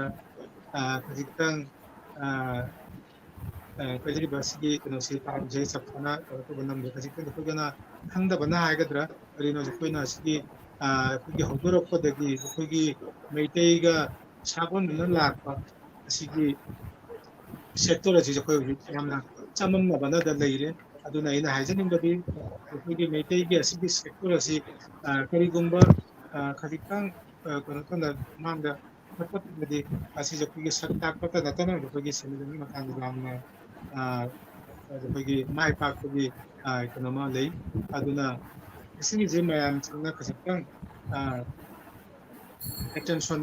ꯄꯤꯕꯒꯤ ꯇꯅꯥꯏꯗ ꯑꯩꯈꯣꯏꯒꯤ ꯏꯃꯥ ꯏꯟꯗꯣꯟ ꯑꯩꯈꯣꯏꯗ ꯑꯩꯈꯣꯏ ꯍꯧꯖꯤꯛ ꯍꯧꯖꯤꯛ ꯍꯧꯔꯛꯏꯕ ꯀꯩꯅꯣꯁꯤꯗ ꯌꯥꯝꯅ ꯃꯤꯠꯌꯦꯡ ꯆꯪꯍꯟꯖꯔꯤ ꯀꯔꯤꯒꯤꯅꯣ ꯍꯥꯏꯗꯤ ꯑꯁꯤꯒꯤ ꯃꯇꯥꯡꯗ ꯀꯔꯤꯒꯨꯝꯕ ꯗꯤꯇꯦꯜꯁ ꯑꯁꯤꯒꯤ ꯃꯁꯤꯒꯤ ꯀꯩꯅꯣꯒꯤ ꯃꯇꯝꯁꯤꯗꯤ ꯑꯁꯤꯒꯤ ꯃꯇꯥꯡꯗ ꯗꯤꯇꯦꯜꯁ ꯀꯔꯤ ꯍꯥꯏꯅ ꯇꯧꯔꯦꯅ ꯍꯥꯏꯔꯒ ꯑꯁꯤꯒꯤꯁꯤ ꯆꯥꯎꯈꯠꯄ ꯌꯥꯕ ꯑꯁꯤꯒꯤ ꯐ꯭ꯌꯨꯆꯔꯁꯤ ꯀꯌꯥ ꯌꯥꯝꯅ ꯑꯩꯈꯣꯏ ꯀꯌꯥꯝ ꯐꯥꯎꯕ ꯑꯩꯈꯣꯏꯒꯤ ꯂꯩꯔꯤꯕ ꯑꯁꯤꯒꯤ ꯈꯨꯗꯣꯡꯆꯥꯕꯁꯤ ꯑꯁꯤꯒꯤ ꯃꯇꯥꯡꯗ ꯌꯥꯝꯅ ꯆꯥꯎꯅ ꯑꯩꯈꯣꯏꯅ ꯋꯥꯔꯤ ꯁꯥꯟꯅꯕꯒꯤ ꯑꯩꯈꯣꯏꯒꯤ ꯁ꯭ꯀꯤꯜ ꯑꯃ ꯂꯩ ꯍꯥꯏꯅ ꯈꯜꯂꯤ ꯃꯌꯥꯝꯗ ꯑꯁꯤꯒꯤꯁꯤ ꯀꯔꯤꯒꯨꯝꯕ ꯇꯨꯡꯗ ꯑꯁꯤꯒꯤꯁꯤ ꯄꯥꯛ ꯁꯟꯅ ꯇꯧꯅ ꯑꯃꯨꯛꯇꯪ ꯁꯤꯌꯥꯔ ꯇꯧꯒꯅꯤꯡꯉꯤ ꯑꯩꯈꯣꯏꯒꯤ ꯑꯁꯤꯒꯤ ꯃꯇꯥꯡꯗ ꯑꯩꯈꯣꯏꯒꯤ ꯁꯪꯁꯥꯔꯁꯤ ꯌꯥꯝꯅ ꯑꯁꯤꯒ ꯑꯩꯈꯣꯏ ꯀꯩꯅꯣ ꯇꯧꯕ ꯌꯥꯕ ꯁꯤ ꯋꯥꯍꯩ ꯑꯩ ꯃꯇꯥꯡꯁꯨ ꯃꯇꯝꯁꯨ ꯈꯔ ꯇꯦꯟꯁꯤꯜꯂꯛꯑꯕꯅꯤꯅ ꯑꯁꯤꯒꯤꯁꯦ ꯊꯦꯡꯅꯔꯒ ꯑꯩꯒꯤ ꯃꯌꯥꯝꯗ ꯑꯩ ꯑꯃꯨꯛꯀ ꯁꯣꯏꯕ ꯂꯩꯕ ꯇꯥꯔꯒꯗꯤ ꯑꯩꯒꯤ ꯋꯥꯍꯩꯁꯤꯒ ꯃꯌꯥꯝꯒꯤ ꯃꯐꯝꯗ ꯇꯥꯛꯄꯤꯒꯅꯤ ꯍꯥꯏꯅ ꯈꯜꯂꯦ ꯍꯥꯏꯔꯒ ꯑꯗꯨꯗꯤ ꯋꯥ ꯑꯃꯇꯪ ꯍꯥꯏꯖꯒꯗ꯭ꯔꯣ ꯖꯥꯅꯤ ꯖꯥꯅꯤ ꯍꯥꯏꯕꯤꯌꯨ ꯇꯥꯗꯣ ꯂꯛꯁꯃꯤꯀꯥꯟꯇꯒꯤ ꯋꯥꯒꯤ ꯃꯇꯨꯡ ꯏꯟꯅ ꯑꯩꯒꯤꯁꯦ ꯑꯩꯒꯤ ꯕꯦꯡꯀꯤꯡ ꯃꯔꯝꯗ ꯅꯠꯇꯦ ꯑꯗꯨꯝ ꯇꯥꯗꯣ ꯆꯟꯗ꯭ꯔꯖꯤꯠꯅ ꯍꯥꯏꯕꯤꯌꯨ ꯍꯥꯏꯕꯤꯕꯒꯤ ꯍꯥꯏꯕꯤꯌꯨ ꯃꯔꯝꯗ ꯖꯦ ꯑꯩꯒꯤ ꯁꯤ ꯀꯩꯅꯣꯅꯤ ꯑꯩꯅ ꯌꯦꯡꯕꯗ ꯑꯩꯈꯣꯏꯒꯤ ꯊꯥꯒꯠꯅꯤꯡꯉꯥꯏꯅꯤ ꯖꯦ ꯕꯪꯒ꯭ꯂꯥꯗꯦꯁꯇ ꯂꯩꯔꯤꯕ ꯑꯇꯩ ꯑꯇꯩ ꯖꯦ ꯑꯩꯈꯣꯏꯒꯤ ꯐꯤꯂꯣꯟ ꯍꯦꯟꯂꯨꯝꯒꯤ ꯁꯦꯛꯇꯔꯗ ꯑꯩꯈꯣꯏ ꯃꯩꯇꯩꯇꯅꯤꯖꯦ ꯅꯨꯄꯤꯅ ꯑꯩꯈꯣꯏ ꯍꯦꯟꯂꯨꯝꯁꯦ ꯀꯩꯅꯣ ꯇꯧꯔꯤꯁꯦ ꯑꯩꯅ ꯈꯟꯕꯗ ꯑꯇꯩ ꯄꯨꯝꯅꯃꯛꯇꯤ ꯇꯥꯇꯤꯗ ꯂꯩꯔꯤꯕ ꯃꯌꯥꯝꯁꯦ ꯅꯨꯄꯥꯅ ꯏꯟꯗꯤꯕꯤꯖꯨꯋꯦꯂꯤ ꯅꯨꯄꯤꯅ ꯃꯣꯏꯒꯤꯗꯤ ꯕꯦꯛꯒ꯭ꯔꯥꯎꯟꯗꯩ ꯀꯩꯅꯣ ꯇꯧꯔꯤꯁꯦ ꯂꯪ ꯆꯥꯛꯄ ꯀꯔꯤꯒ ꯑꯗꯨꯒꯨꯝꯕꯗꯅꯤꯁꯦ ꯅꯨꯄꯤ ꯃꯌꯥꯝ ꯑꯃ ꯊꯕꯛ ꯇꯧꯔꯤꯁꯦ ꯀꯤꯟꯇꯨ ꯑꯩꯈꯣꯏ ꯃꯩꯇꯩꯗꯗꯤ ꯃꯩꯇꯩ ꯅꯨꯄꯤꯗꯅꯤꯁꯦ ꯇꯥꯠ ꯁꯤꯜꯛꯄꯁꯤꯗ ꯃꯥꯅꯦ ꯀꯩꯅꯣ ꯇꯧꯅ ꯐꯖꯅ ꯇꯧꯅ ꯁꯤꯖꯤꯟꯅꯔꯤꯁꯦ ꯑꯩꯒꯤꯗ ꯆꯨꯝꯕꯔꯥ ꯈꯪꯗꯦ ꯇꯥꯗꯣ ꯂꯛꯁꯃꯤꯀꯥꯟꯇ ꯑꯩꯒꯤꯁꯦ ꯇꯥꯠ ꯁꯥꯔꯤꯁꯦ ꯑꯆꯨꯝꯕ ꯑꯩꯈꯣꯏ ꯃꯩꯇꯩ ꯋꯥꯔꯤꯅꯤ ꯅꯨꯄꯤꯅꯅꯤ ꯃꯥꯅꯤ ꯑꯆꯨꯝꯕ ꯑꯩꯈꯣꯏꯒꯤ ꯋꯥꯔꯤꯅꯤ ꯑꯣꯖꯥ ꯔꯨꯃꯤꯇꯥꯒꯤ ꯋꯥꯔꯤꯁꯤ ꯑꯣꯖꯥ ꯑꯁꯤ ꯑꯩꯈꯣꯏꯒꯤ ꯀꯩꯅꯣ ꯑꯣꯏꯅ ꯀꯔꯤ ꯑꯇꯩ ꯍꯥꯏꯕ ꯂꯩꯕ ꯃꯇꯝꯁꯤ ꯂꯣꯏꯁꯤꯜꯂꯛꯂꯦ ꯑꯩꯈꯣꯏ ꯃꯇꯝ ꯈꯔꯕꯨꯗꯤ ꯑꯃꯇꯪꯒ ꯆꯣꯟꯊꯔꯛꯑꯦ ꯍꯥꯏꯒꯦ ꯑꯩꯒꯤ ꯕꯦꯡꯀꯤꯡ ꯍꯥꯏꯕꯤꯌꯨ ꯃꯔꯝꯗ ꯑꯩꯒꯤ ꯕꯦꯡꯇꯩ ꯂꯣꯟ ꯂꯧꯕ ꯑꯩꯈꯣꯏꯒꯤ ꯕꯪꯒ꯭ꯂꯥꯗꯦꯁꯀꯤ ꯃꯩꯇꯩ ꯅꯨꯄꯤꯗꯩ ꯅꯨꯄꯥꯗꯩ ꯄꯨꯝꯅꯃꯛꯇꯁꯦ ꯃꯣꯏꯅ ꯑꯗꯨꯗꯤ ꯈꯟꯗꯣꯛꯏꯁꯦ ꯑꯩ ꯂꯣꯟꯁꯦ ꯑꯩ ꯑꯗꯨꯝ ꯇꯨꯃꯤꯟꯅ ꯂꯩꯒꯦ ꯂꯣꯟꯁꯦ ꯄꯤꯔꯔꯣꯏ ꯍꯥꯏꯅ ꯑꯗꯨꯃꯥꯏꯅ ꯈꯟꯗꯣꯛꯄ ꯂꯩꯕ ꯊꯣꯛꯑꯗꯤ ꯑꯩꯒꯤꯁꯦ ꯃꯁꯤ एकेबारे चुमदबा वाखन्नी बेंकते ꯃꯥꯡꯖꯕ लोन बु लौरदी हाँ ꯃꯥꯡꯖꯕ ꯅꯠꯇꯅ ꯀꯩꯁꯨ ꯑꯣꯏꯖꯕ ꯂꯩꯇꯦ कैसु ओइजबा लेते मसी तुमिन्ना लेरना आई पीररो आई लोटना लेरगे हाइना हाइबसे मसी कैसुम मसी माने एकेबारे एब्सोल्युटली माने चुमदबा वाखन्नी अदुना बेंकते लोन लौरदी लोन दो मतम नाइना सिंबिउ मदुगी सिंबा ngamdare माजिगी ब्रांच माना जे ब्रांच तगी माना लोब ब्रांच तो अदु ब्रांच तो द चटलना मा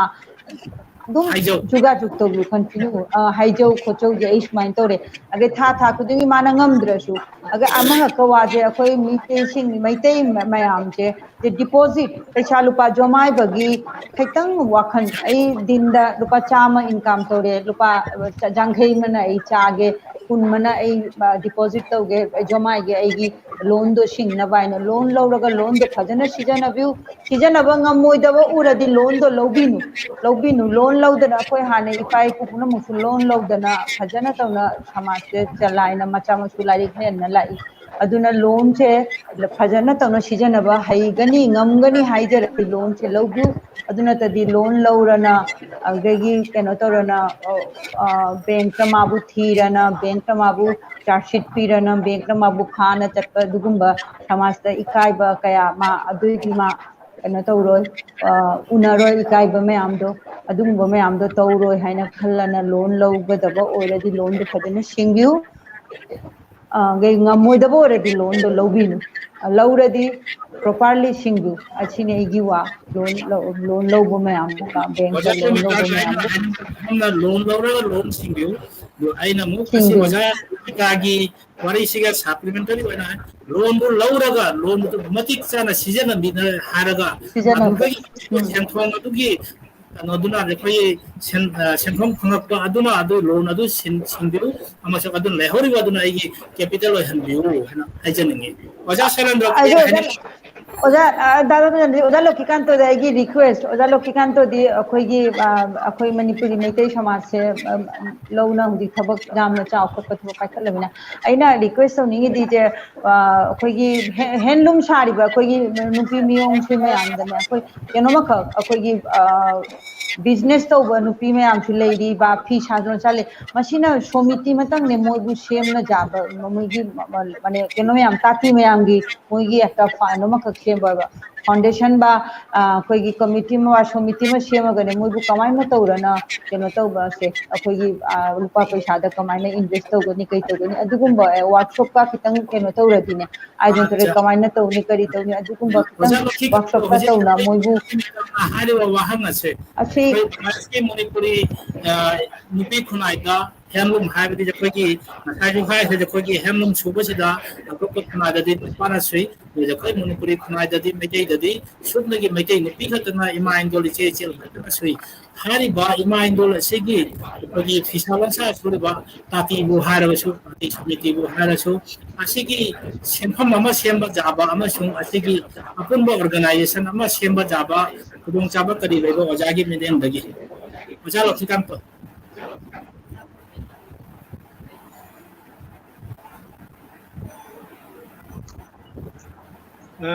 asigi matanga aina why kichakun igi experience kita ngai hajanini aikoi gi Bangladesh ta igi project amagi andada mi 75 ka mang ni siga work student baji adu adu ga jokoina training PG jokoi gi Oxfam ko Oxfam grade Oxfam GBG andar de project amang ni asigi project siga andar siga mi 75 kuna training tiba sendiri isa ni sasin kenapa jadi polis kan bekerja jauh mau nah gumba bekerja jauh ಅದು ಜೊಪಿನ ಕರಿಗಿನ ನಾಬದ ಅದು light ಸಂಬ ಬತನ ಸೋಬದಿ ಅಸಿಗಿ ಥಪಗಸೆ ಅಪಗಿ ಲೈಟ್ ಲೈಟ್ ಅನಾಬಜೆ ಥಪಗ ಚಂಗ ಲೈಟ್ ಲೈಟ್ ಹೈಬ ಮಿತಿ ಮನ ಸಾಬತ್ ಈಗ ಅದೈದಿ ಲಾರಿ Suman amana sabat da kiyamuji mandu experience aduna lairi kasi sidi kogi only kogi chakti to bani adugi wakan ta lairi ta no lairi he ba miduna lomi o batarasu adugi nakti low duga atopa lairi ta ba midugi low duga low ani dugi romana lo condition asida kogi lairi ki ya adugi wakan ta laringe bani sing ko ini piji bani adugu laiba kibudu karigino anapda kogi kogi bete unity message asigi dara asigi se thadwe naga kogi dukan ma hakka self barloba adugu bagi thabak tudi jamna kami adugu junda lei na thabak suba asigi bagi kudung jaba di karamon pamdi aduna asigumba kaya kunadagi akoigi kana akoigi producer di likhidu aduna akoigi target na kari uramge anabada masigi asisiga haibagi kudung chaba pibagi tanai thagachari akoigi target na legambaji asman nani akoigi 5 akoigi handloom artist akoigi bengali na akoigi hai touch dikodi akoigi kati kodi akoigi touch na akoigi artist hari bani kati ajina ki ama sare na ki sabadugo kati kodi akoigi isna touch CPI na karigina na bada mete ki feed folk akoigi motif ma masinse atopaga namna khanai aduna sigi art ma sare bu mi dugi mabuk ninda art ma leitaba taradi mete ki sabada ki masinse kati ajo dugi wakan dagi jokoi moibu respect ꯇꯧꯕꯗꯒꯤ ꯑꯩꯈꯣꯏꯒꯤ ꯑꯦꯛꯗꯣꯅ ꯃꯈꯣꯏꯕꯨ ꯇ꯭ꯔꯥꯏꯕꯁꯤꯡ ꯑꯗꯒꯤ ꯑꯩꯈꯣꯏꯒꯤ artist ꯍꯥꯏꯕꯅꯤ ꯍꯥꯏꯅ artist ꯑꯗꯨ ꯑꯩꯈꯣꯏꯒꯤ target ꯑꯃ ꯂꯩꯔꯝꯃꯤ ꯑꯩꯈꯣꯏꯒꯤ 75ꯁꯤꯅ ꯑꯩꯈꯣꯏꯒꯤ ꯀꯩꯅꯣ ꯑꯃ ꯁꯦꯝꯕꯒꯤ ꯑꯩꯈꯣꯏꯒꯤ ꯍꯧꯖꯤꯛ ꯃꯥꯡꯗ ꯍꯥꯏꯈꯤꯕꯗꯨ ꯑꯩꯈꯣꯏꯒꯤ ꯑꯥꯔꯇꯤꯁꯀꯤ ꯑꯦꯁꯣꯁꯤꯌꯦꯁꯟ ꯑꯃ ꯁꯦꯝꯕꯒꯤ ꯁꯦꯝꯃꯦ ꯍꯥꯏꯔꯒ ꯑꯩꯈꯣꯏꯅ ꯈꯟꯕꯅ ꯑꯁꯤꯁꯤꯡꯁꯤ ꯑꯩꯈꯣꯏꯒꯤ ꯁꯦꯟꯇꯔ ꯑꯃꯗ ꯄꯨꯂꯞ ꯀꯩꯅꯣ ꯇꯧꯔꯦ ꯍꯥꯏꯔꯒ ꯐꯤꯁꯥ ꯂꯣꯟꯁꯥꯒꯤ ꯃꯅꯨꯡꯗ ꯏꯟꯚꯣꯜꯕ ꯑꯣꯏꯔꯦ ꯍꯥꯏꯔꯒ ꯄꯨꯝꯅꯃꯛꯁꯤꯡꯁꯦ ꯃꯈꯣꯏꯒꯤꯗꯃꯛ ꯈꯥꯟꯗꯥꯔꯗ ꯑꯃꯈꯛꯇ ꯑꯩꯈꯣꯏꯒꯤ insurance ꯇꯧꯕꯒꯤ medical insurance ꯅ ꯀꯔꯝꯍꯥꯏꯅ ꯇꯧꯕꯒꯤ ꯑꯩꯈꯣꯏꯒꯤ ꯐꯤ ꯁꯥꯕꯗ involve ꯑꯣꯏꯕꯗ ꯃꯍꯥꯛꯀꯤ medical insurance ꯑꯣꯏꯔꯅꯤ ꯑꯗꯒꯤꯗꯤ ꯃꯃꯥꯒ ꯃꯄꯥꯒ ꯑꯃꯒ ꯑꯍꯨꯝꯁꯤ ꯃꯍꯥꯛꯀꯤ ꯀꯚꯔ ꯇꯧꯕ ꯑꯁꯤꯒꯤ ꯊꯧꯗꯥꯡꯗ ꯑꯩꯈꯣꯏ ꯄꯣꯂꯤꯁꯤꯁꯤ ꯆꯠꯄ ꯑꯩꯈꯣꯏꯒꯤ ꯍꯧꯈꯤ ꯆꯠꯊꯕ ꯍꯧꯈꯤ ꯑꯗꯨꯕꯨ ꯑꯩꯈꯣꯏꯒꯤ 2017-18ꯗꯒꯤ ꯑꯩꯈꯣꯏꯒꯤ ꯑꯁꯤꯒꯤ ꯑꯩꯈꯣꯏꯒꯤ ꯄ꯭ꯂꯥꯅꯤꯡ ꯑꯁꯤꯒ ꯑꯩꯈꯣꯏꯒꯤ ꯑꯁꯨꯃꯥꯏꯅ ꯑꯩꯈꯣꯏꯒꯤ ꯄ꯭ꯂꯥꯟꯁꯤ ꯁꯤꯟꯊꯔꯛꯄ ꯃꯇꯥꯡꯗ ꯑꯩꯈꯣꯏꯒꯤ ꯚꯥꯅꯨꯒꯥꯁ ꯂꯩꯄꯥꯛꯇ ꯑꯩꯈꯣꯏꯒꯤ ꯃꯤꯗꯜꯃꯦꯟ ꯍꯥꯏꯒꯗ꯭ꯔꯥ ꯑꯩꯈꯣꯏꯒꯤ ꯐꯤ ꯁꯥ ꯂꯣꯟꯁꯥꯗꯒꯤ ꯈꯣꯝꯕ ꯑꯁꯤꯒꯨꯝꯕ ꯃꯤ ꯀꯌꯥꯇꯪ ꯑꯁꯤꯒꯤ ꯎꯕꯗꯒꯤ ꯌꯥꯝꯅ ꯑꯩꯈꯣꯏꯒꯤ ꯃꯣꯏꯅ ꯏꯁꯇ꯭ꯔꯦꯇꯦꯖꯤ ꯑꯃ ꯇꯧꯁꯤꯜꯂꯛꯄꯗ ꯑꯩꯈꯣꯏꯒꯤ ꯄ꯭ꯔꯣꯗ꯭ꯌꯨꯁꯔ ꯑꯩꯈꯣꯏꯒꯤ ꯇ꯭ꯔꯦꯅꯤꯡ ꯌꯥꯝꯅ ꯐꯪꯕ ꯄ꯭ꯔꯣꯗ꯭ꯌꯨꯁꯔ ꯃꯌꯥꯝꯁꯤꯡꯗꯣ ꯑꯩꯈꯣꯏꯒꯤ ꯃꯣꯏꯅ ꯋꯥ ꯑꯩꯈꯣꯏ ꯌꯥꯝꯅ ꯀꯩꯅꯣ ꯄꯤꯁꯟꯕ ꯀꯔꯤ ꯍꯥꯏꯕ ꯇꯥꯔꯦ ꯁꯤꯒꯤꯁꯤ ꯑꯗꯨ ꯇꯧꯕ ꯑꯩꯈꯣꯏꯒꯤ ꯄꯣꯠ ꯆꯩ ꯁꯥꯕ ꯇꯥꯔꯗꯤ ꯑꯩꯈꯣꯏ ꯑꯁꯨꯃꯥꯏꯅ ꯑꯁꯤꯒꯨꯝꯕ ꯄꯣꯠꯆꯩꯁꯤ ꯁꯤ ꯄꯤꯒꯅꯤ ꯄꯤꯗꯕ ꯑꯗꯨꯒꯨꯝꯕ ꯀꯌꯥꯇ ꯀꯩꯅꯣ ꯇꯧꯕꯗꯒꯤ ꯑꯩꯈꯣꯏꯒꯤ ꯄ꯭ꯔꯣꯗ꯭ꯌꯨꯁꯔ ꯃꯌꯥꯝꯁꯤꯡꯁꯤ ꯃꯌꯥꯝꯁꯤ ꯈꯔ ꯆꯣꯏꯊꯣꯛꯈ꯭ꯔꯦ ꯑꯗꯨ ꯅꯠꯇꯅꯁꯨ ꯑꯗꯨꯗꯤ ꯂꯥꯏꯔꯤꯛ ꯂꯥꯏꯁꯨ ꯍꯩꯕ ꯀꯌꯥ ꯌꯥꯎꯕꯗꯨꯅ ꯑꯩꯈꯣꯏꯒꯤ ꯇ꯭ꯔꯦꯅꯤꯡꯗ ꯃꯈꯣꯏꯗꯨꯅ ꯑꯩꯈꯣꯏꯒꯤ ꯁꯦꯜꯁꯃꯦꯟꯒꯨꯝꯕ ꯁꯦꯜꯁ ꯒꯥꯔꯜꯒꯨꯝꯕ ꯑꯗꯨꯒꯨꯝꯕꯒꯤ ꯊꯕꯛꯇ ꯆꯠꯈꯤꯕ ꯐꯤꯁꯥ ꯂꯣꯟꯁꯥꯁꯤꯒ ꯏꯟꯚꯣꯜꯕ ꯑꯣꯏꯕꯗ ꯐꯤꯁꯥ ꯂꯣꯟꯁꯥꯁꯤꯅ ꯃꯥꯒꯤ ꯁꯦꯜꯁ ꯒꯥꯔꯜ ꯑꯣꯏꯕꯗꯒꯤ ꯐꯤꯁꯥ ꯂꯣꯟꯁꯥꯒꯤ ꯌꯦꯡꯕ ꯑꯁꯤꯒꯨꯝꯕ ꯀꯌꯥ ꯀꯩꯅꯣ ꯇꯧꯕꯗꯒꯤ ꯑꯩꯈꯣꯏꯒꯤ ꯑꯁꯤꯒꯤ ꯃꯪꯉꯝꯕꯁꯦ ꯑꯩꯈꯣꯏꯒꯤ ꯑꯗꯨꯒꯤ ꯃꯪꯗꯨꯁꯨ ꯑꯩꯈꯣꯏ ꯃꯣꯡꯐꯥꯡꯕꯗ ꯈꯤꯇꯪ ꯋꯥꯕ ꯑꯗꯨ ꯍꯧꯖꯤꯛꯁꯨ ꯑꯩꯈꯣꯏ ꯑꯦꯛꯗꯣꯅ ꯀꯔꯤꯒꯨꯝꯕ ꯑꯁꯤꯒꯤ ꯊꯧꯔꯥꯡꯁꯤꯗ ꯑꯩꯈꯣꯏ ꯂꯥꯛꯆꯒꯅꯤ ꯀꯔꯤꯒꯨꯝꯕ ꯑꯩꯈꯣꯏꯒꯤ ꯏꯃꯥ ꯏꯟꯗꯣꯟ ꯏꯆꯟ ꯏꯆꯥ ꯀꯔꯤꯒꯨꯝꯕ ꯀꯩꯅꯣ ꯇꯧꯕ ꯇꯥꯔꯗꯤ ꯑꯩꯈꯣꯏ ꯃꯤ 15 ꯈꯛꯇꯪꯒꯤ ꯃꯊꯧ ꯇꯥꯏ ꯃꯤ 15ꯁꯤꯗ ꯆꯞ ꯆꯥꯅ ꯑꯩꯈꯣꯏꯒꯤ ꯐꯤꯁꯥ ꯂꯣꯟꯁꯥꯒꯤ ꯃꯊꯛꯁꯤꯗ ꯑꯩꯈꯣꯏ ꯁꯨꯒꯅꯤ ꯍꯥꯏꯅ ꯍꯥꯏꯕ ꯇꯥꯔꯗꯤ ꯃꯤ 15ꯁꯦ ꯑꯩꯈꯣꯏꯅ ꯃꯣꯏꯒꯤ ꯔꯦꯁꯄꯣꯟꯁꯤꯕꯤꯂꯤꯇꯤꯁꯦ ꯑꯩꯈꯣꯏ ꯑꯦꯛꯗꯣꯅ ꯐꯨꯜꯂꯤ ꯂꯧꯕ ꯉꯝꯒꯅꯤ ꯀꯔꯤꯒꯤ ꯃꯇꯥꯡꯗ ꯔꯦꯁꯄꯣꯟꯁꯤꯕꯤꯂꯤꯇꯤ ꯃꯈꯣꯏꯒꯤ ꯇ꯭ꯔꯤꯠꯃꯦꯟꯒꯤ ꯃꯇꯥꯡꯗ ꯃꯈꯣꯏꯒꯤ ꯅꯍꯥꯛ ꯇꯧꯅꯤꯡꯕ ꯇꯧꯕꯗꯨ ꯑꯩꯈꯣꯏꯒꯤ ꯀꯩꯅꯣ ꯇꯧꯕ ꯇ꯭ꯔꯦꯅꯤꯡꯗꯒꯤ ꯍꯧꯅ ꯄꯨꯝꯅꯃꯛ ꯑꯩꯈꯣꯏꯒꯤ ꯐꯤꯁꯥ ꯂꯣꯟꯁꯥꯗ ꯆꯪꯕ ꯃꯦꯇꯤꯔꯤꯌꯦꯜ ꯑꯗꯩ ꯄꯨꯝꯅꯃꯛꯁꯤꯡꯗꯣ ꯑꯩꯈꯣꯏ ꯑꯗꯨꯒꯤ ꯃꯆꯥꯛꯁꯤꯡꯗꯣ ꯑꯩꯈꯣꯏ ꯁꯤꯟꯅ ꯄꯤꯕ ꯉꯝꯒꯅꯤ ꯀꯔꯤꯒꯨꯝꯕ ꯏꯃꯥ ꯏꯟꯗꯣꯟ ꯅꯠꯇ꯭ꯔꯒ ꯏꯆꯟ ꯏꯆꯥ ꯀꯩꯅꯣ ꯇꯧꯕ ꯇꯥꯔꯗꯤ ꯑꯗꯨꯒ ꯇꯧꯕꯇꯕꯨ ꯑꯩꯈꯣꯏꯒꯤ ꯃꯤ 15ꯗꯒꯤ ꯃꯤꯁꯤꯡꯁꯤ ꯇꯥꯕ ꯇꯥꯔꯗꯤ ꯑꯗꯨ ꯑꯣꯏꯕ ꯇꯥꯔꯗꯤ ꯑꯩꯈꯣꯏꯒꯤ ꯑꯁꯤꯒꯤ ꯊꯧꯗꯥꯡ ꯑꯁꯤ ꯂꯧꯈꯠꯄꯗ ꯈꯤꯇꯪ ꯑꯩꯈꯣꯏꯒꯤ ꯑꯣꯔꯒꯅꯥꯏꯖꯦꯁꯟ ꯍꯥꯏꯕꯗꯒꯤ ꯈꯤꯇꯪ ꯑꯄꯟꯕ ꯂꯩ ꯑꯗꯨꯅ ꯑꯁꯤꯒꯤꯁꯤ ꯑꯩꯈꯣꯏ ꯑꯃꯨꯛꯁꯨ ꯃꯌꯥꯝ ꯆꯪꯉꯦ ꯍꯥꯏꯔꯒ ꯑꯩꯈꯣꯏꯒꯤ ꯉꯁꯤ ꯑꯣꯖꯥ ꯔꯨꯃꯤꯇꯥꯒꯤ ꯉꯁꯤꯒꯤ ꯀꯩꯅꯣꯁꯤꯗ ꯃꯌꯥꯝ ꯑꯩꯈꯣꯏꯒꯤ ꯑꯁꯤ ꯀꯔꯤꯒꯨꯝꯕ ꯃꯌꯥꯝꯒꯤ ꯃꯇꯥꯡꯗ थागतचरी ओजा लखिकांत रुमिता की वहांगी मतुंग इन ओजा लखिकांत की माके फजरवा पाउकुम तभी वो फंगीरे माके ट्रेनिंग फंगबा हुंकुतरा मंगा लइरे होजिक सुहारी मिहोय कुन्नगा तन पे मागा तो की सब्बिदो सेम देना अदुमना खुनायमा चखपदा मिहोय कुन्नगा दुना चखला दे सोदना उमुंग कुन्नगा चखतने अदुना लेकाय कुन्नगा चखतने कुन्नगा चखतने अदुगुमना लैपा काम चखतने अदुगुमना इजाति खुनाय चखतने आसी एकोगी अचे पथाजबनी अदुगुमना ओजा लखिकांतोगी महाकी फजरवा पौता कोदम ताबी व फंगीरे ngasi अरोइबोना ngasi gi mirror program asida comment to birakhi america dagi kogi oja saitojit singha bangladesh ta leiriba sagna raba jaitongba thawrel singna nijati bu amasung khunai bu nungsiba mideng loinana khunai da thokliba thogok singi isana pusinduna isagi awabani haina khunbiduna luching biradri khunai gi kana bama phangani haina thajaba thamjai achumbani वजाना हारिबा अदुना खुनाइदे थोंगले वाथोक खुदिमा एगिनी इसाना अदुगी अवाबदु खंबा ngamba matam dudi खुनाइ अदुबु चाखुटपा खंथांबा खोंनि अमा ओना आको नंगने हागसे असे मयाम को ते पथाजब नसी एखोगी matam महिजु minute तरा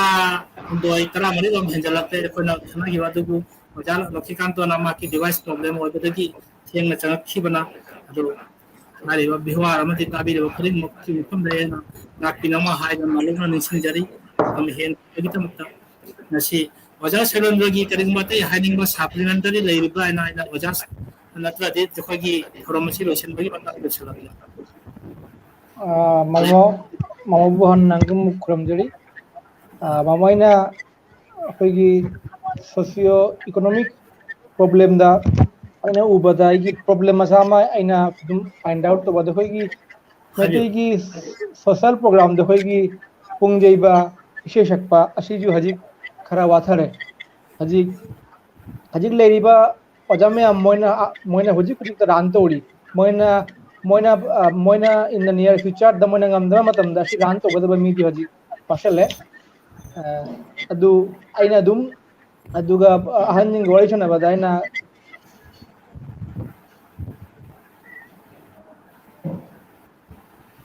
वजा सेलेंद्र ना हार से जखोई खुनाइदा सक सोनबा वजा सिंह पुंजेबा इसै सपा पाला जावबा असिगी चांग सेसु नेमथरते हाबगी वाखमनि अदु असी वजा सिंह लेरिबा चही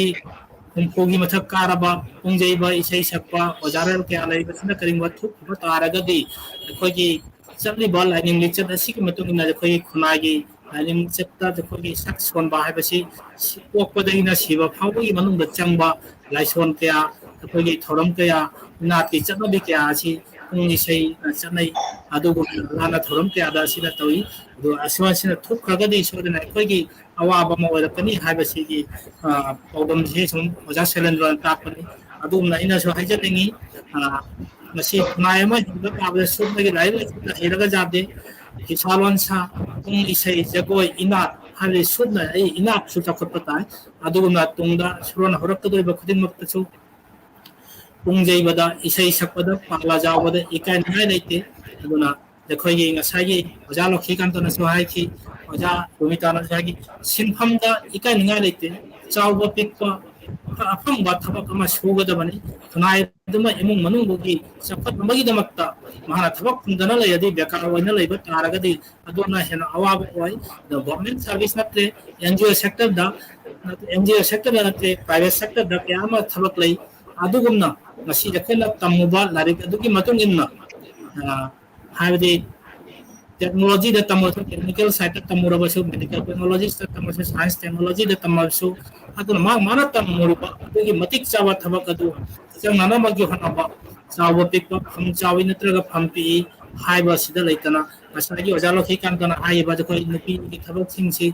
वजा स्कूल की वजा हते वगदो नते बैंक तक थबक तवदते थबक तिमक्ता मफम खुदिमक्ता जखोई चंग जाय वसिदा माकी असे बानायस की हजारबा जखोई सबक की हम क्या मसम हांग लई अदु मदा सेक्टर क्या दलई अदु माकी खुदों साबदगी मतुंग इन्ना चंगना आई इमुंग मनुंगी सेन थुंगी फिबम फकलनबा इमुंग मनुंगी फरदी केवल लेकागी फगनी केवल लेकाय दुमा फरदी लेपाक तुमगी फरकनी हाइबसी एखोगी अचेप थाजबनी अदुमना नसी एखोगी सुमतम से लोराबा कौबना मणिपुरी मिरोना सिलांगबा नरुक सुबा डायलॉग प्रोग्राम असु एंगबिरिबा फेसबुक ता अमदि यूट्यूब ते एंगबिरिबा इकाय खुननिंगाय वजासिंग अमसुंग नसिगी थोरमसु मपुंग फाहन बिरिबा महाकी चिल्लबा मसा मसागी चिल्लबा मतम कायथोक्तुना नसिगी डायलॉग प्रोग्राम असे सरुक जाबिरिबा स्पीकर खुदिंग मक्की मफम दसु मणिपुरी मिरोरा मसुंग हाकी माइकेदगी अइना इकाय खुनजाबा लोइनाना तोबिमल खंबु चरी नसिगी मतंग असिदा मियामगी मफमदगी